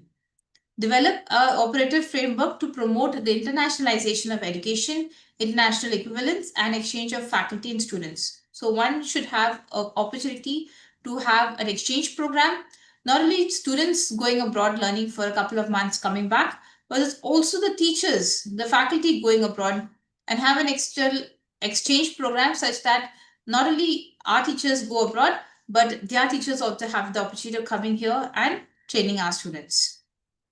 To ensure meaningful engagement of all stakeholders in the development and implementation of the IDP. To quantify the goals using indicators and time-bound targets and implementation plans. So always have a time-bound target to say we should achieve this much within this much time. So always have whatever percentage that you want to complete in a number of months or days or weeks. Always have a time-bound plan that you can do so that the things will be over by then. Or you can have a little extension. So keep window for extension too if required. Implementation plans also have to be then worked out accordingly to what is suitable. To undertake periodic reviews and appropriate measurements to continuously course correction and future improvements. So this is a very important point one should have, in a commonly known term, is a feedback. So once you have a feedback from your stakeholders, what is required, what is happening, whether it's a good approach, whether it's a positive approach, have a feedback to know whether what you're doing is on the constructive side and not the destructive side. So you can further improve on what you are doing right now, take corrections and improve. So that builds us up to our institute development plan. That's the framework. Has everyone understood everything till here so far?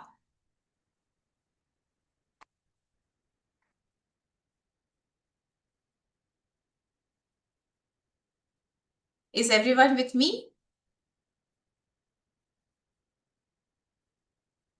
Participants?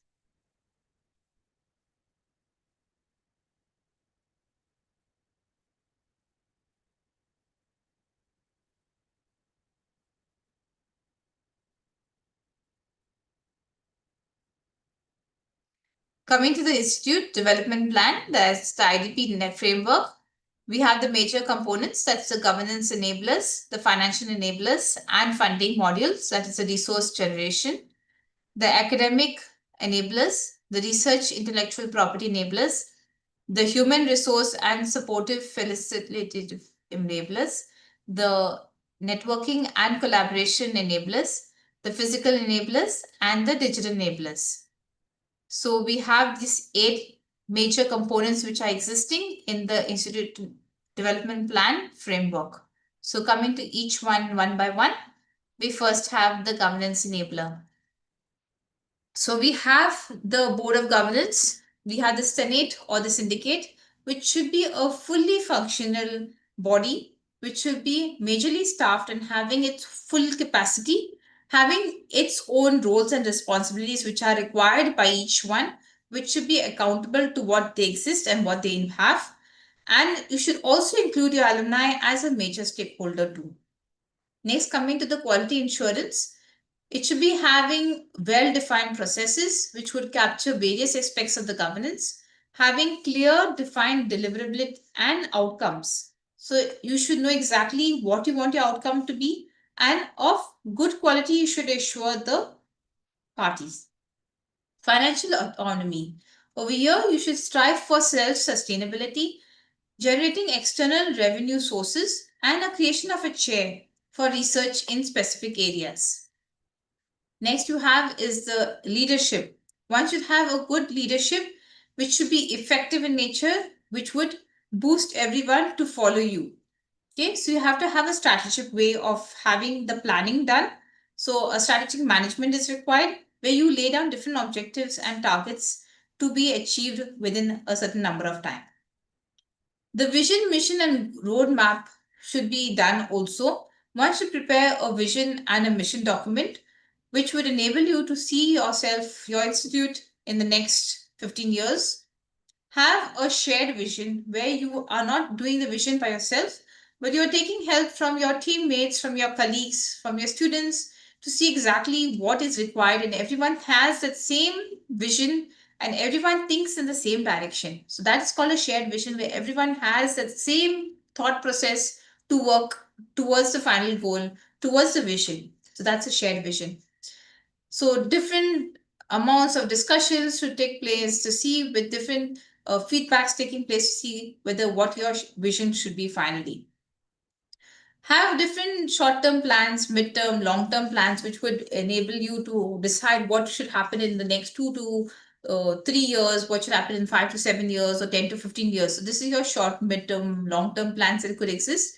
Have a document for it which is available so that you can always decide to see what is done and what is yet to be done. Have consultations with reputed individuals and the capacity that you have, see that whether it is possible to do so. Have a template designed to see whether all the sections in the Higher Education Institute can prepare and see how each one is progressing individually as a group, and then finally a whole Higher Education Institute can also progress. A close monitoring by the IT or the web-based bias management information system should be there, which would be finalized by appropriate committees, and the academic system should be also implemented on priority 2. Next, we have a risk management analysis. So have annual meetings and meet at least once in a year to discuss what are the possibilities of risks. Now, when we say risks, it could not be just a risk of education or so. It could be a legal risk, it could be a safety risk, it could be a financial risk that could be taking place. Or it could be also a natural disaster, something that could affect the outside of the institute, or a environmental risk or a hazardous risk. Okay, so have a risk management committee to discuss what are the possible risks happening in the year. So have this happening at least once in a year. Have a meeting with the members. External advisory board. So have a board with different members. It should not be only from the own higher education institute, but you could also have other industrialists, government officials, academicians, also alumni meeting up to discuss what should exist and how you can make up the institute. This should meet maybe once every semester so that you can know how you can plan for the next semester, what happened and what you could do.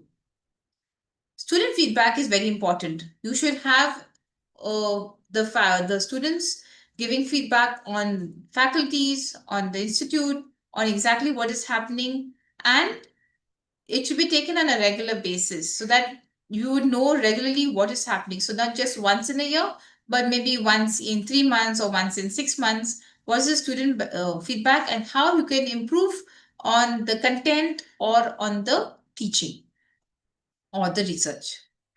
Okay. The next is the financial enabler and the funding. We have the financial policies. So this outlines the roles and responsibilities of various institute members in the financial aspect. We have the action plan and the budgeting. So in this case, you have the final action plan that will exist, what your different budget lines could exist from where you would get the income, from fees or from the patents or from some projects or from a government body, some project from there or a donation.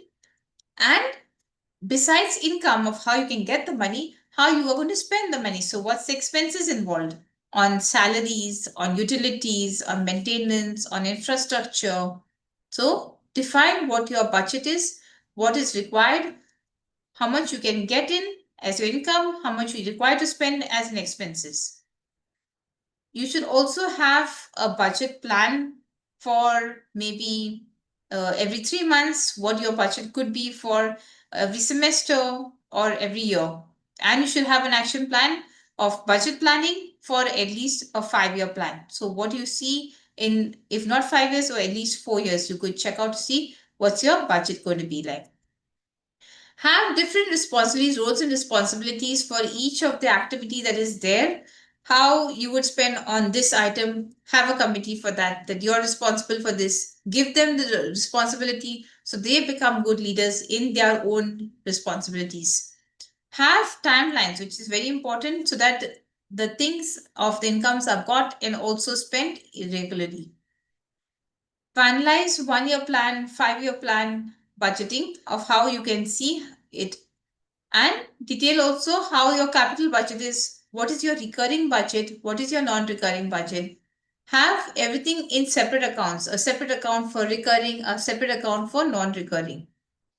Utilize and funds according to how you are spending it, and mention, track it exactly how you are doing, where you have spent it. Have a revision to see in the meeting what is the plan to be spent in the next quarterly or the next 6 monthly, how you will spend your next funds, how will you get your next planning. As you have the leaders of each committee doing it, you have like an HOD who are preparing the UC of how they have spent the money. Next you have is the main sources of revenue that is to be developed. You have the revenue that can be gotten through tuition or other fees from the students, from government grants, maybe from consultancy fees, from a project, or from even a royalty from a patent also. have close liaisons with Government of India's ministries, agencies, and others for funding to access to additional external grants and funding. So the Government of India has more than 20 ministries offering projects and research projects for higher education institutes. So please make sure that you get into many of these projects so that you can increase the financial resources. Pro forma of the financial assistance to be procured from different ministries, the widening of the responsibilities out there also to get the different sources. You have the template for the new R&D, so you have to get your research done. The templates also would have the deployments of different SOPs. IRG scheme in each department, so you have the commercial utilization for the existing facilities. You have the collection of information for each department and the lab equipment. You also have it by each department to see what the strength of each department is, and the curricula, and it also could be advertised in the newspapers, having funding from external funding agencies. Financial Investment Committee.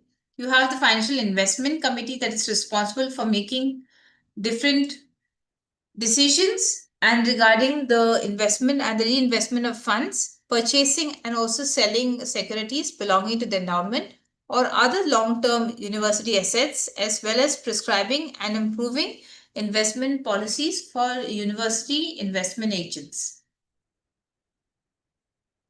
Next you have is the staff providing financial services. You have a good financial team. So in this financial team, you have to see that you have financial officer, you have a treasurer, you have a chartered accountant, you have data entry clerks, you have a chief investment officer, an accountant, you have different clerks available to do with different roles and responsibilities to see how exactly one can increase the funding, how one can spend the money well. Okay, so this deals with the financial enablers. Next we have is the academic enabler. Okay, so here we have courses catering to professional future requirements. It should be having the learning of students as per their interests. So you have to cater to the different courses designed so that the students has a benefit. You have the multidisciplinary and the relevance of different programs also. The curriculum updated as per the industry requirements. So not just what you want, but what the student can do with an industry point of view. So knowing what the industry requires, you will then accordingly update your curriculum to suit the industrial requirements. So have a apprenticeship, have a internship with an industry, have an industry linked program where the industry officials might come and deliver a session to say what exactly is present, what exactly is expected from the students. So then one can do a different approach of teaching. Modularization of the curriculum to have the multiple entry exit options also. Also, you can have the curriculum embedded with the employability skills. So once the curriculum is in such a way, the student will get a job as soon as one passes from the institution. So the employability skill, what is there, what can be focused on, the basic skills that are required by the student, that should be inculcated in the student and taught to the student. So have the employability skills which are just not pre-existing skills, but which are also of the 21st century, having good communication skills, good English skills, inclusivity and diversity of gender sensitization, having digital literacy, having financial literacy, having startup management, having to do your own business startups. So you have entrepreneurship. So have different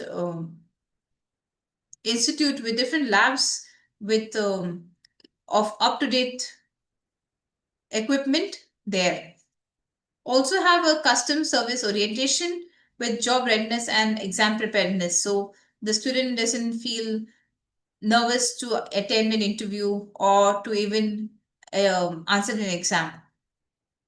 It should also focus on other things of not just digital or AI, but also in critical thinking, how you can critically think or have that decision making or design thinking, have analytical thinking. So have different ways of having competencies and skills.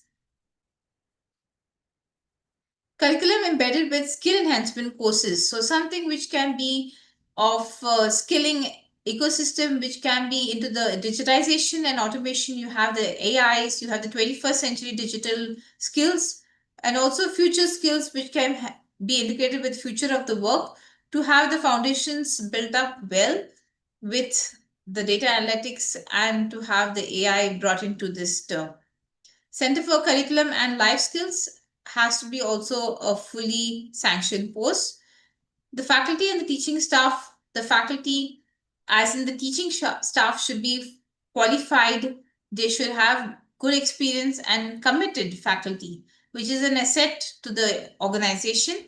So one should be dedicated and have a good upgradation of knowledge such that you not lack behind, but you are there in with the years to come.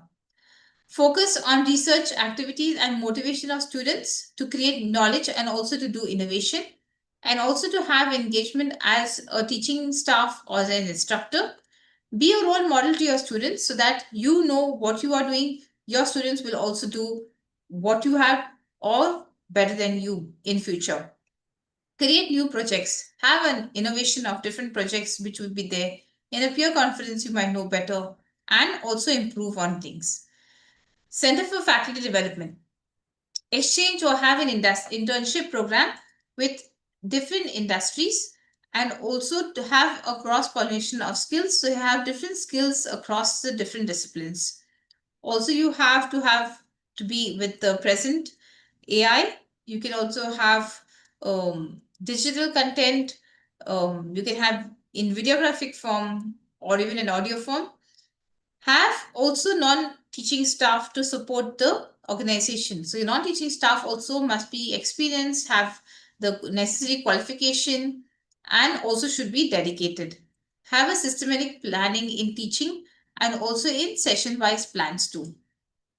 So you have a session-wise teaching plan with your relevant or your updates of your course material. Your course material need not be only in books form, but it could also be in e-form. To provide equal amount of essential information, you also have to have your students in the class. You have to have equal amount of study material to be given to the students. So maybe in physical form, a book each or to be shared between two or so. So you have not just only physical books, but also e-books. You can also have a question bank where you have the different ways of asking it as Bloom's technology also, taxonomy. Question bank could evaluate into holistic learning. So just having a question bank, one would know, one would study better the syllabus from questions to answers than just matter. Assignments. So having the student to come up with different term papers or having to prepare the answers for the question, one would learn by having to do different assignments. So assignments in groups would help also by having different disciplines coming together to work on a particular assignment. So have a periodic assignment with always a due date so that you always have the deadline there existing. The assessments also are of different types. So you have the assessments could be in online mode, it could be in offline mode, it could be in blended mode. It could also have not to restrict to only the core, but also to the elective subjects also. You have the value added skills and enhancement papers, which could be included as a skill development, and you should have substantial teaching and imparting of knowledge to the students. Pedagogy should be an appropriate mix of traditional methods and also modern methods also. And the use of digital use with not just relying on the present academics, but also you could do make the student overall in creativity using maybe sports creativity or music or even art. Other activities as part of learning, you have the integration of different activities as core. You have a proper assessment and weightage of marks which are assigned to it, which would also help the student in their design thinking ability so that they have innovative. You also have a scheme known as Earn Value Learn. So while the students are learning a new skill, they are earning money for it. So there's a scheme which is known as Earn Value Learn. So that's a good scheme which is there where the student has the financial freedom and doesn't have to depend on the parents for pocket money. So they're learning a new skill and they're earning money for it also. So this course could be also designed in such a way which could be multidisciplinary in nature. You also have the flexibility and the multidisciplinary where you have the flexibility of moving in from one across different disciplines, and you could also have MOUs with industries to have this different schemes brought in, so you can have different disciplines also being taught. Opportunities to develop and utilize research and innovative skills.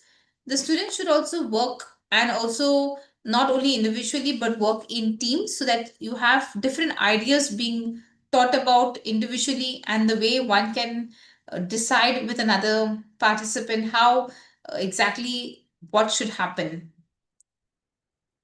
Work in a team, work with good spirit, and compete with another team. So have the opportunity to develop yourself and have innovative thinking. Have different types of exchange programs or have hackathons that could exist so that one would come up with different innovative plans and also exchange ideas too.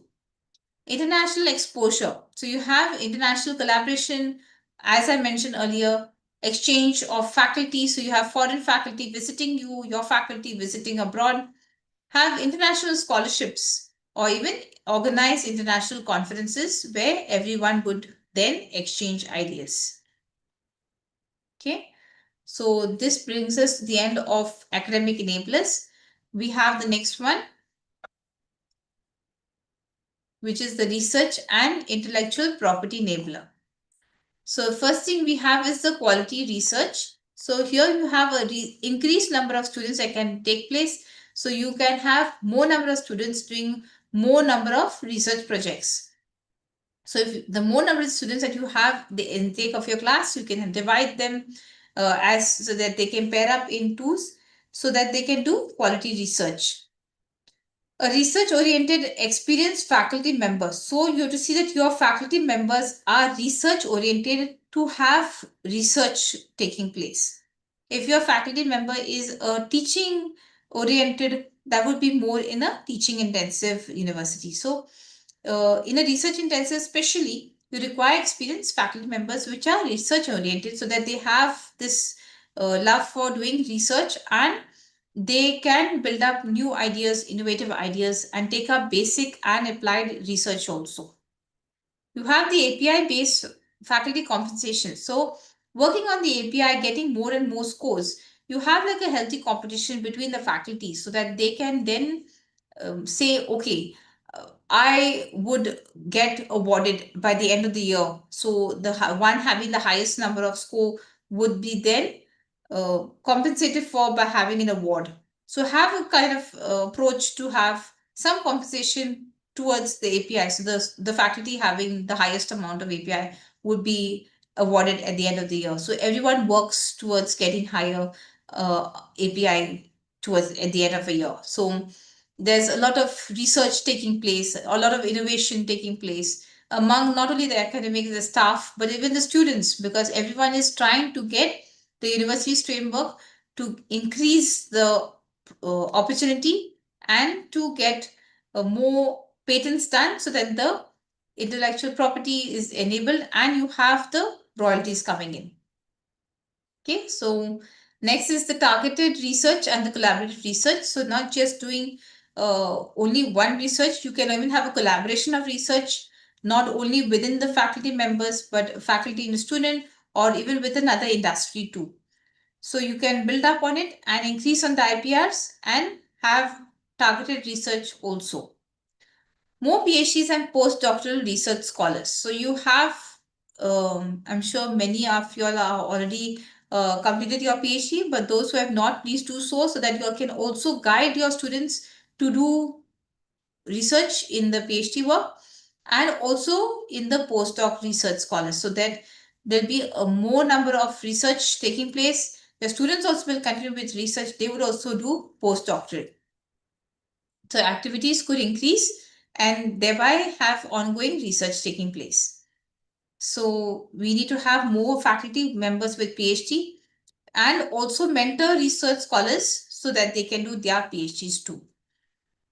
Faculty encouragement for book publications, research publications, and patents. So already mentioned that patents, you have the royalties coming in. You also have the research publications that can take place. You can publish in high impact factors and also in books too. So faculty encouragement is done that maybe you get awarded with some number of points or an award at the end of the year, so that you have a policy to promote this particular publications. So you have the increased amount of intellectual property rights for the institute. You can also improve it by having a policy to stimulate the research and publications. So have a different plan, a different way of doing it, so that more number of faculties come up with more number of papers or book publications. Organize conferences, at least 2 conferences per year per college. So your research scholars, the faculty members, the research scientists which exist, they go on organizing more and more conferences. Each, let's say now, department which exists organizes it, and others also take part in it because it's a multidisciplinary approach, and you have a chance of presenting your papers in the conferences. Have a student involvement also in the research. So you can always take on a student to work with you under your particular project.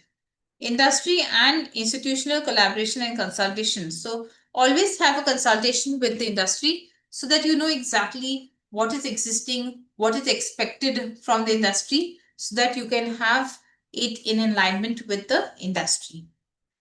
For the incubation centers, you have a university incubation center where one deals with their entrepreneurship ideas. So you have an idea which is thought of, and you can always be given startup money to start off your business.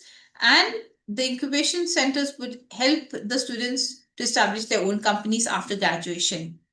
So university publication to its own press would be that you have the university having its own number, ISB number, so that the faculty members, the students are encouraged to publish through its own press, and thereby getting more and more recognized. The citations would increase, and thereby the stakeholders would increase, and the public also would then be publishing through your university press.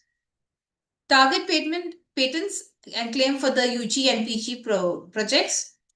Setting goals for the undergraduate and the graduates in internships and enhancing them to innovate more and more patents would be required. Faculty ranking system, as I mentioned, you would also have a system of the API system, how you can increase your score and how you will have a healthy competition between faculties to rank higher.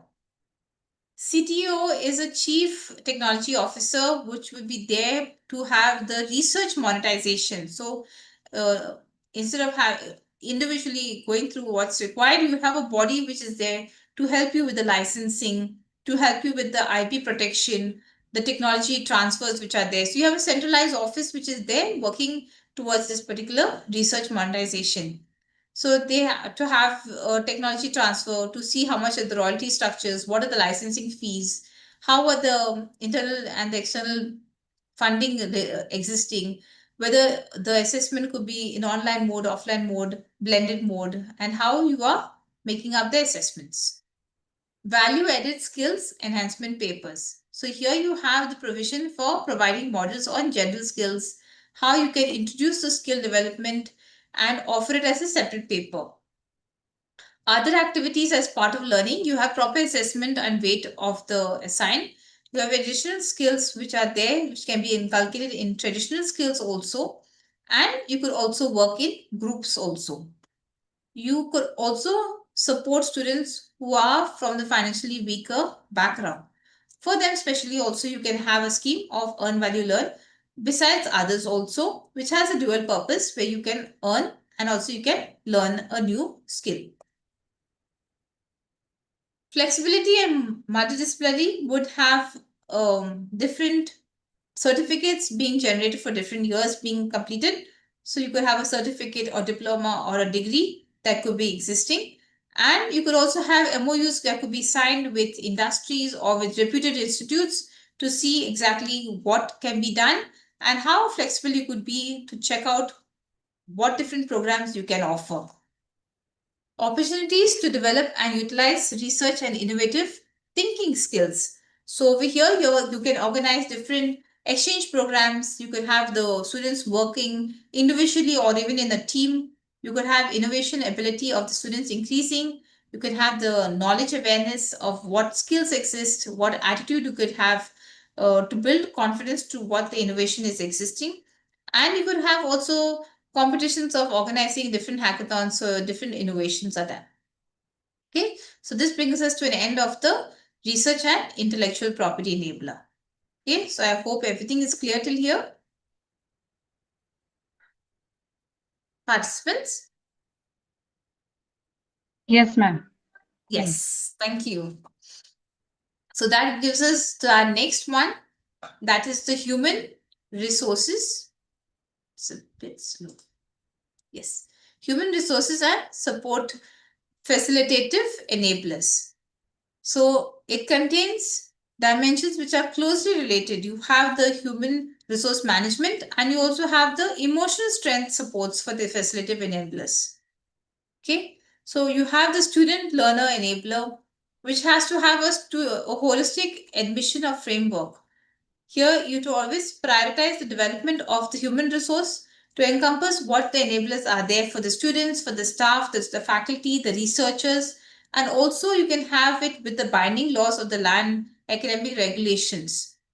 Okay, so you have a holistic approach framework, which could be a merit or equity-based financial aid, which is required for the underrepresented groups, an academic success program so that everyone can navigate the educational path successfully. You have the staff empowered enabler, which is the competency-based recruitment. You have different institutional goals which promote cultural performance and shared values. You have a professional development and growth, which establish clear career pathways so that the staff is enabled to grow and satisfy and also have retention, and also have an inclusive induction protocol which it could exist.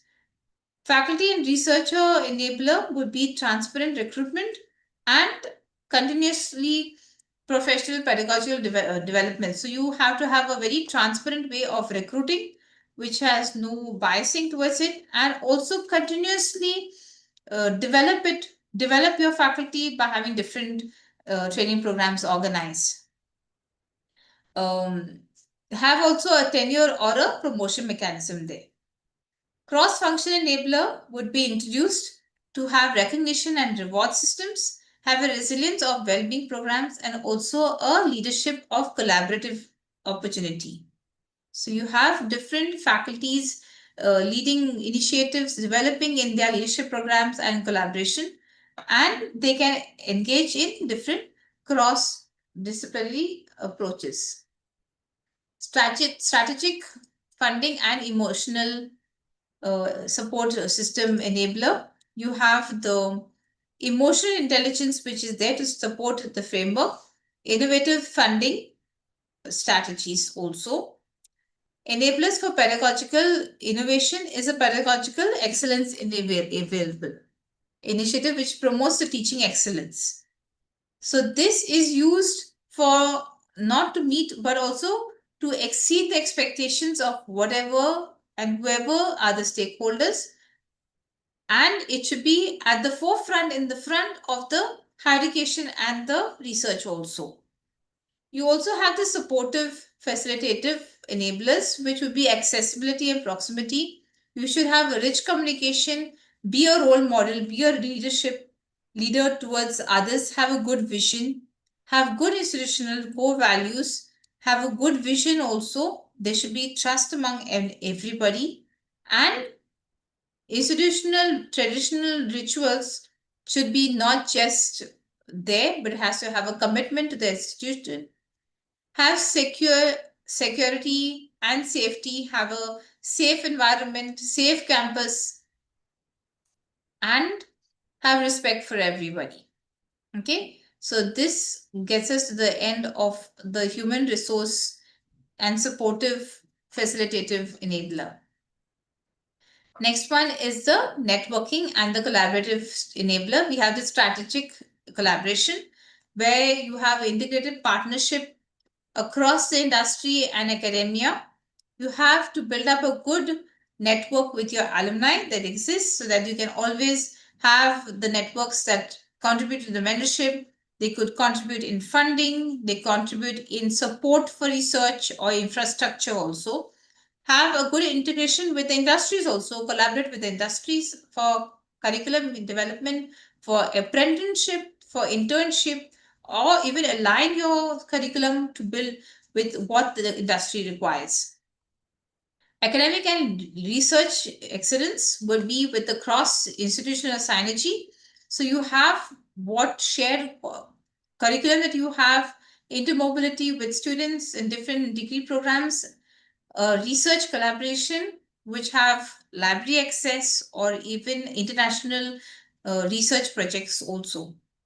Practical exposure to and experience. So not just knowing what is theoretical, knowing just matter after matter, you should also have a practical exposure. Practical exposure means you have hands-on training of exactly what you have learned, you put into practice, and you have a hands-on to see what are the problems actually existing and how you can overcome those problems, find solutions to them. To find a solution, you might even innovate something new, and you could do a research into it. So have your practical skills being enhanced with different theory, what you have done, put it into practice. Have a workshop, have live opportunities, live workshops. You can even have online live workshops also done. You can also have the schemes of earn while you learn existing, because you are doing a practical approach towards it. Have community engagement and services. So you have a social integration with different NGOs. You have a social service done by participating in different government programs like the Unnat Bharat Abhiyan and different society development programs. Have also a civic partnership with local bodies to foster sustainable educational programs. Professional development, employment. So see that you have a placement network. So placement network would help your industry to visit, talk to your students, see exactly what is required, how they can be placed, what is the essential needs requirements of the hour. Faculty consultation, also have a promotion of the faculty-led consultancy so that they remain with the current ongoing process with the industrial practices. Quality and credibility. You have the accreditation and you have the certification from different national, international accreditation bodies. You have the assurance of having the frameworks of recognized agencies to have build up your standards. Finally, you have the innovation and the entrepreneurship. So you have your startup ecosystem, which different funding institutes, and also a digital infrastructure, which would be the backbone of the building ongoing digital resources and the networks. Next you have is the physical enablers. So coming up with the first one, you have the smart campus. In a smart campus, we have the best balance of cost, comfort, risk, and resilience. So you are building up a smart campus, which means it smartly detects what the problems are and they try to either solve it, or they will ask you to, first of all, as you are right now building it up, it will ask your inputs, but otherwise it will fix it up on its own. One system talks to another, so you have different types of systems that would exist. You have the light, the electricity system, you have the controls of the environmental controls, you have the security. So each system talks to each other and they find out what problems exist, and you have a smart campus. You have a green sustainable building. So in green buildings, you have what is required in an open environment with the optimum use of water and energy. You have different renewable energies which can provide good air, water, food, light, electricity in a sustainable air. It uses the green energy which is harvested water and renewable and recycled resources that are there. You also have a centralized air conditioning system where you don't have individual ACs, but you have a centralized AC for a high-tech building with a green effect. So you have a green environmental effect. So it is not going to depend only on, it will enable on work on green energy. Infrastructure to commute. So definitely, if your infrastructure is done, your commuting will be not with petrol or diesel vehicles, but you will have like bicycles or even battery operated vehicles. You'll have good pathways so that the accessibility to walk also will be possible. And there'll be different signs on the streets with separately communicating for the disabled and also accessibility for the PWDs. The administrative block, as I mentioned, would be a centralized block with all different disciplines existing right around it so that the communication within each is very good. And in each building also you will have smaller administrative blocks so that you can have the communication from your administrative block to the main centralized administrative block would be easier. Also having the counseling areas in the main building. Again, with the library also, you'd have a library maybe centralized, so it will be easily accessible from all ends.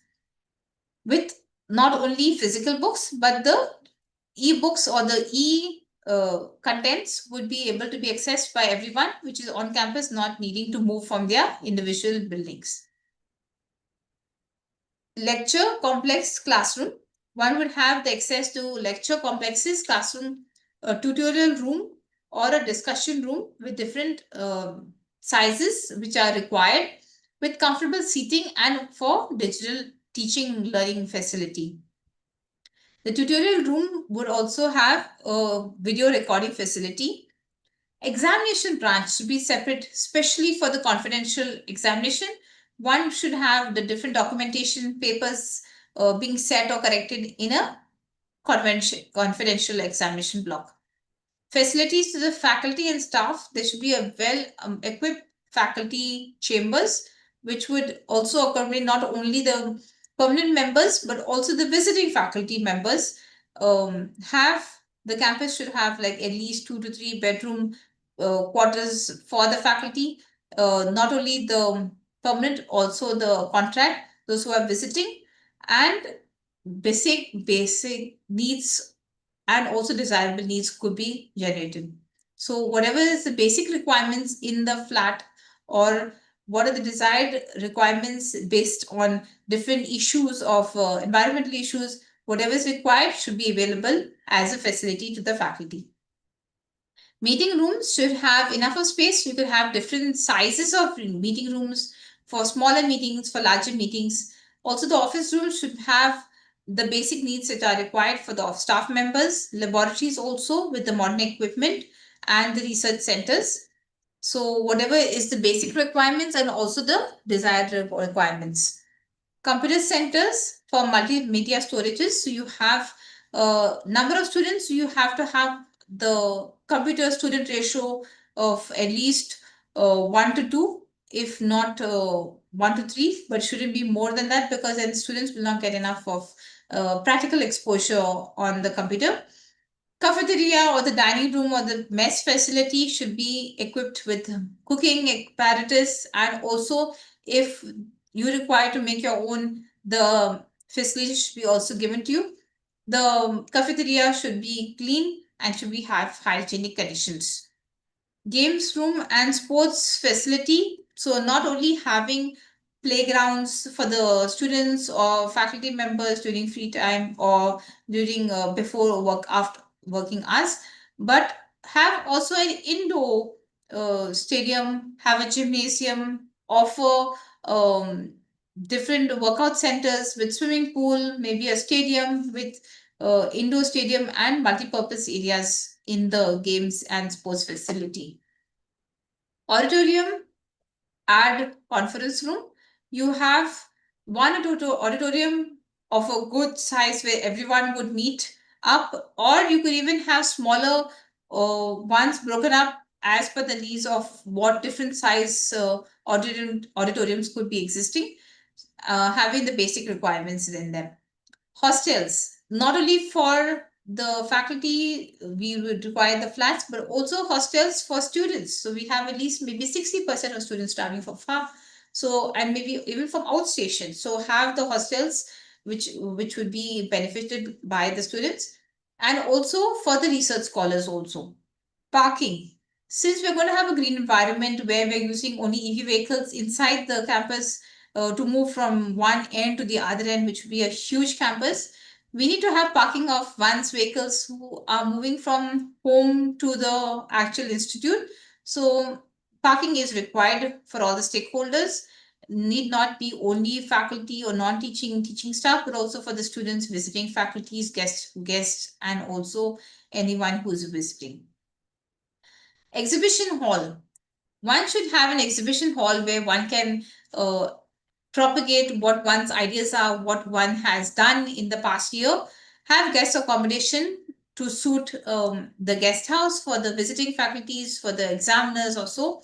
Commercial shops should have the basic needs like the horticulture shop, maybe a bank, stationery shop, laundry shop. So have different shops there on campus. So whatever is required could be done. Also general stores also. Health and well-being would be not just the physical, but also the mental. So you have not only doctor on site, but a doctor which is staying on campus, so be there 24/7, available maybe in shifts. You have 2 doctors, and also a nurse, an ambulance, whatever is required on campus. And also mental health, so you have also a psychiatrist, also a counselor. Student recreation facilities for the students to have modernity and functionality. For international students, also again, you have amenities for them. And the incubation center where one can start off their own entrepreneurship ideas, and a botanical park, which will have the different living plants being exhibited. Vocational and training for a building space for different missionary tools and different learning skills also. Okay. That will bring us to our final one of digital enablers, where we have the internet usage. So you have a good internet Wi-Fi system right around the whole campus, which will be connecting different external worlds to the stakeholders. The website, of course, that you have to mention to everyone what is existing. An online messaging stakeholders group where you can pass on not only horizontally between your staff, but also vertically from high to low, low to high. Online messaging system, online blogs to see what the new course information is, what is happening in a department. You can also put up on your blog and your site. Wi-Fi mentioned, to go around the campus, you have to have a Wi-Fi which is strong enough and good and fast. Online study material, yes, and the digital library, you have the e-content, also the digital publication through your university press. You will have paperless office, an e-office where you would then communicate between the different administrative staff, what exactly existing. Have a paperless exam. You will be answering soon an exam, which will be a paperless online exam. So you have online evaluation and a web-based result where you would actually get your result only under a password encrypted. So only you know about it. NAD Marks Score, you have an online admission test with an education ERP, which would have different departments of the university for time exchange and access of information. You have a plagiarized software facility, so you have to have the full version so you can have a good sense of what similarities existing. Online digital magazine and online placements where you can do your projects or your internships or even final projects in an online mode, not only in the physical mode. Document everything in a videographic form and publish it on a public platform. Also, you have your social media based promotion where you can promote what you have done on social media.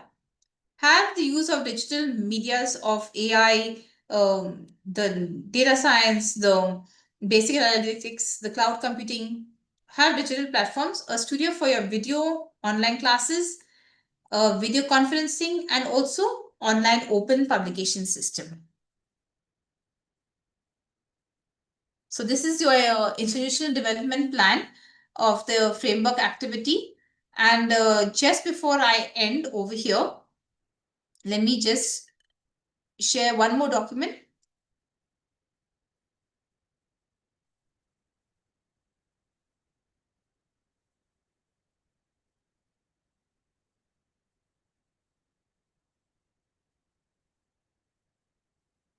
This is by Professor Jagdish Kumar, previous chairperson of UGC. Let's hear what he has to say. Just a minute.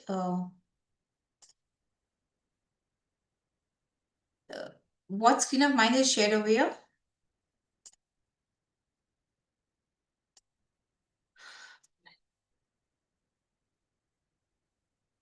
Yeah. Hope this is visible. And I hope it's audible too. Every educational institution has a social mission as well as an academic mission. The social mission includes providing equitable access to high quality education and preparing the graduates to successfully perform their roles in various professions that they will take up after passing out of your institution. So how do you meet the mission of your institution? The academic mission includes focusing on academic excellence, research innovation, leveraging the digital technology in education, making the education more meaningful in the lives of your students, international collaboration, and so on. How do you make sure that you achieve the mission goals set for your institution? To achieve this goal, every institution has to prepare an institutional development plan. UGC has recently announced guidelines on preparing the institutional development plan. This is a general framework using which every institution can prepare an institutional development plan unique to their mission. These enablers include academic excellence enabler, research innovation enabler, capacity building enabler, physical infrastructure development enabler, digital technology enabler, and so on. As a leader of the educational institution, don't you think it is time for you to develop an institutional development plan to take your institution to the next level? Please do read our UGC guidelines on institutional development plan and prepare a roadmap for your own institution. Thank you, everyone. And education. We will begin the program with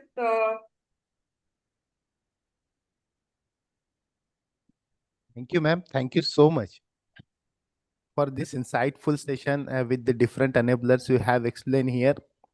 For preparing this institutional development plan. It was really a wonderful session, ma'am. And during this session, you have elaborately explained the development, how we should develop this IDP for our institution. There are a couple of questions, but what happened, ma'am? We have to go for the another session. So if you could permit, can we conclude? I will share this question with you through the mail or through director sir WhatsApp, ma'am. yes, yes. So on behalf of this Malviya Mission Teacher Training Center, Sant Gadge Baba, Amravati University, Srimati Radha Devi Goenka College for Women, and all our learned participants, I extend my sincere thanks to you for such a wonderful and detailed session towards this IDP. And definitely, ma'am, your input will be very valuable and useful to prepare our IDPs in in upcoming futuristic time. With this, I once again extend my sincere thanks to you for your precious time and thought-provoking session here. And with the kind consent of Dr. Ingrid, ma'am, I would like to declare that this session will be over here. Thank you, ma'am. Thank you so much, and thank you, participants. We'll meet tomorrow. Thank you. Thank you so much. And a special thanks to the director, Professor Atik. Thank you so much.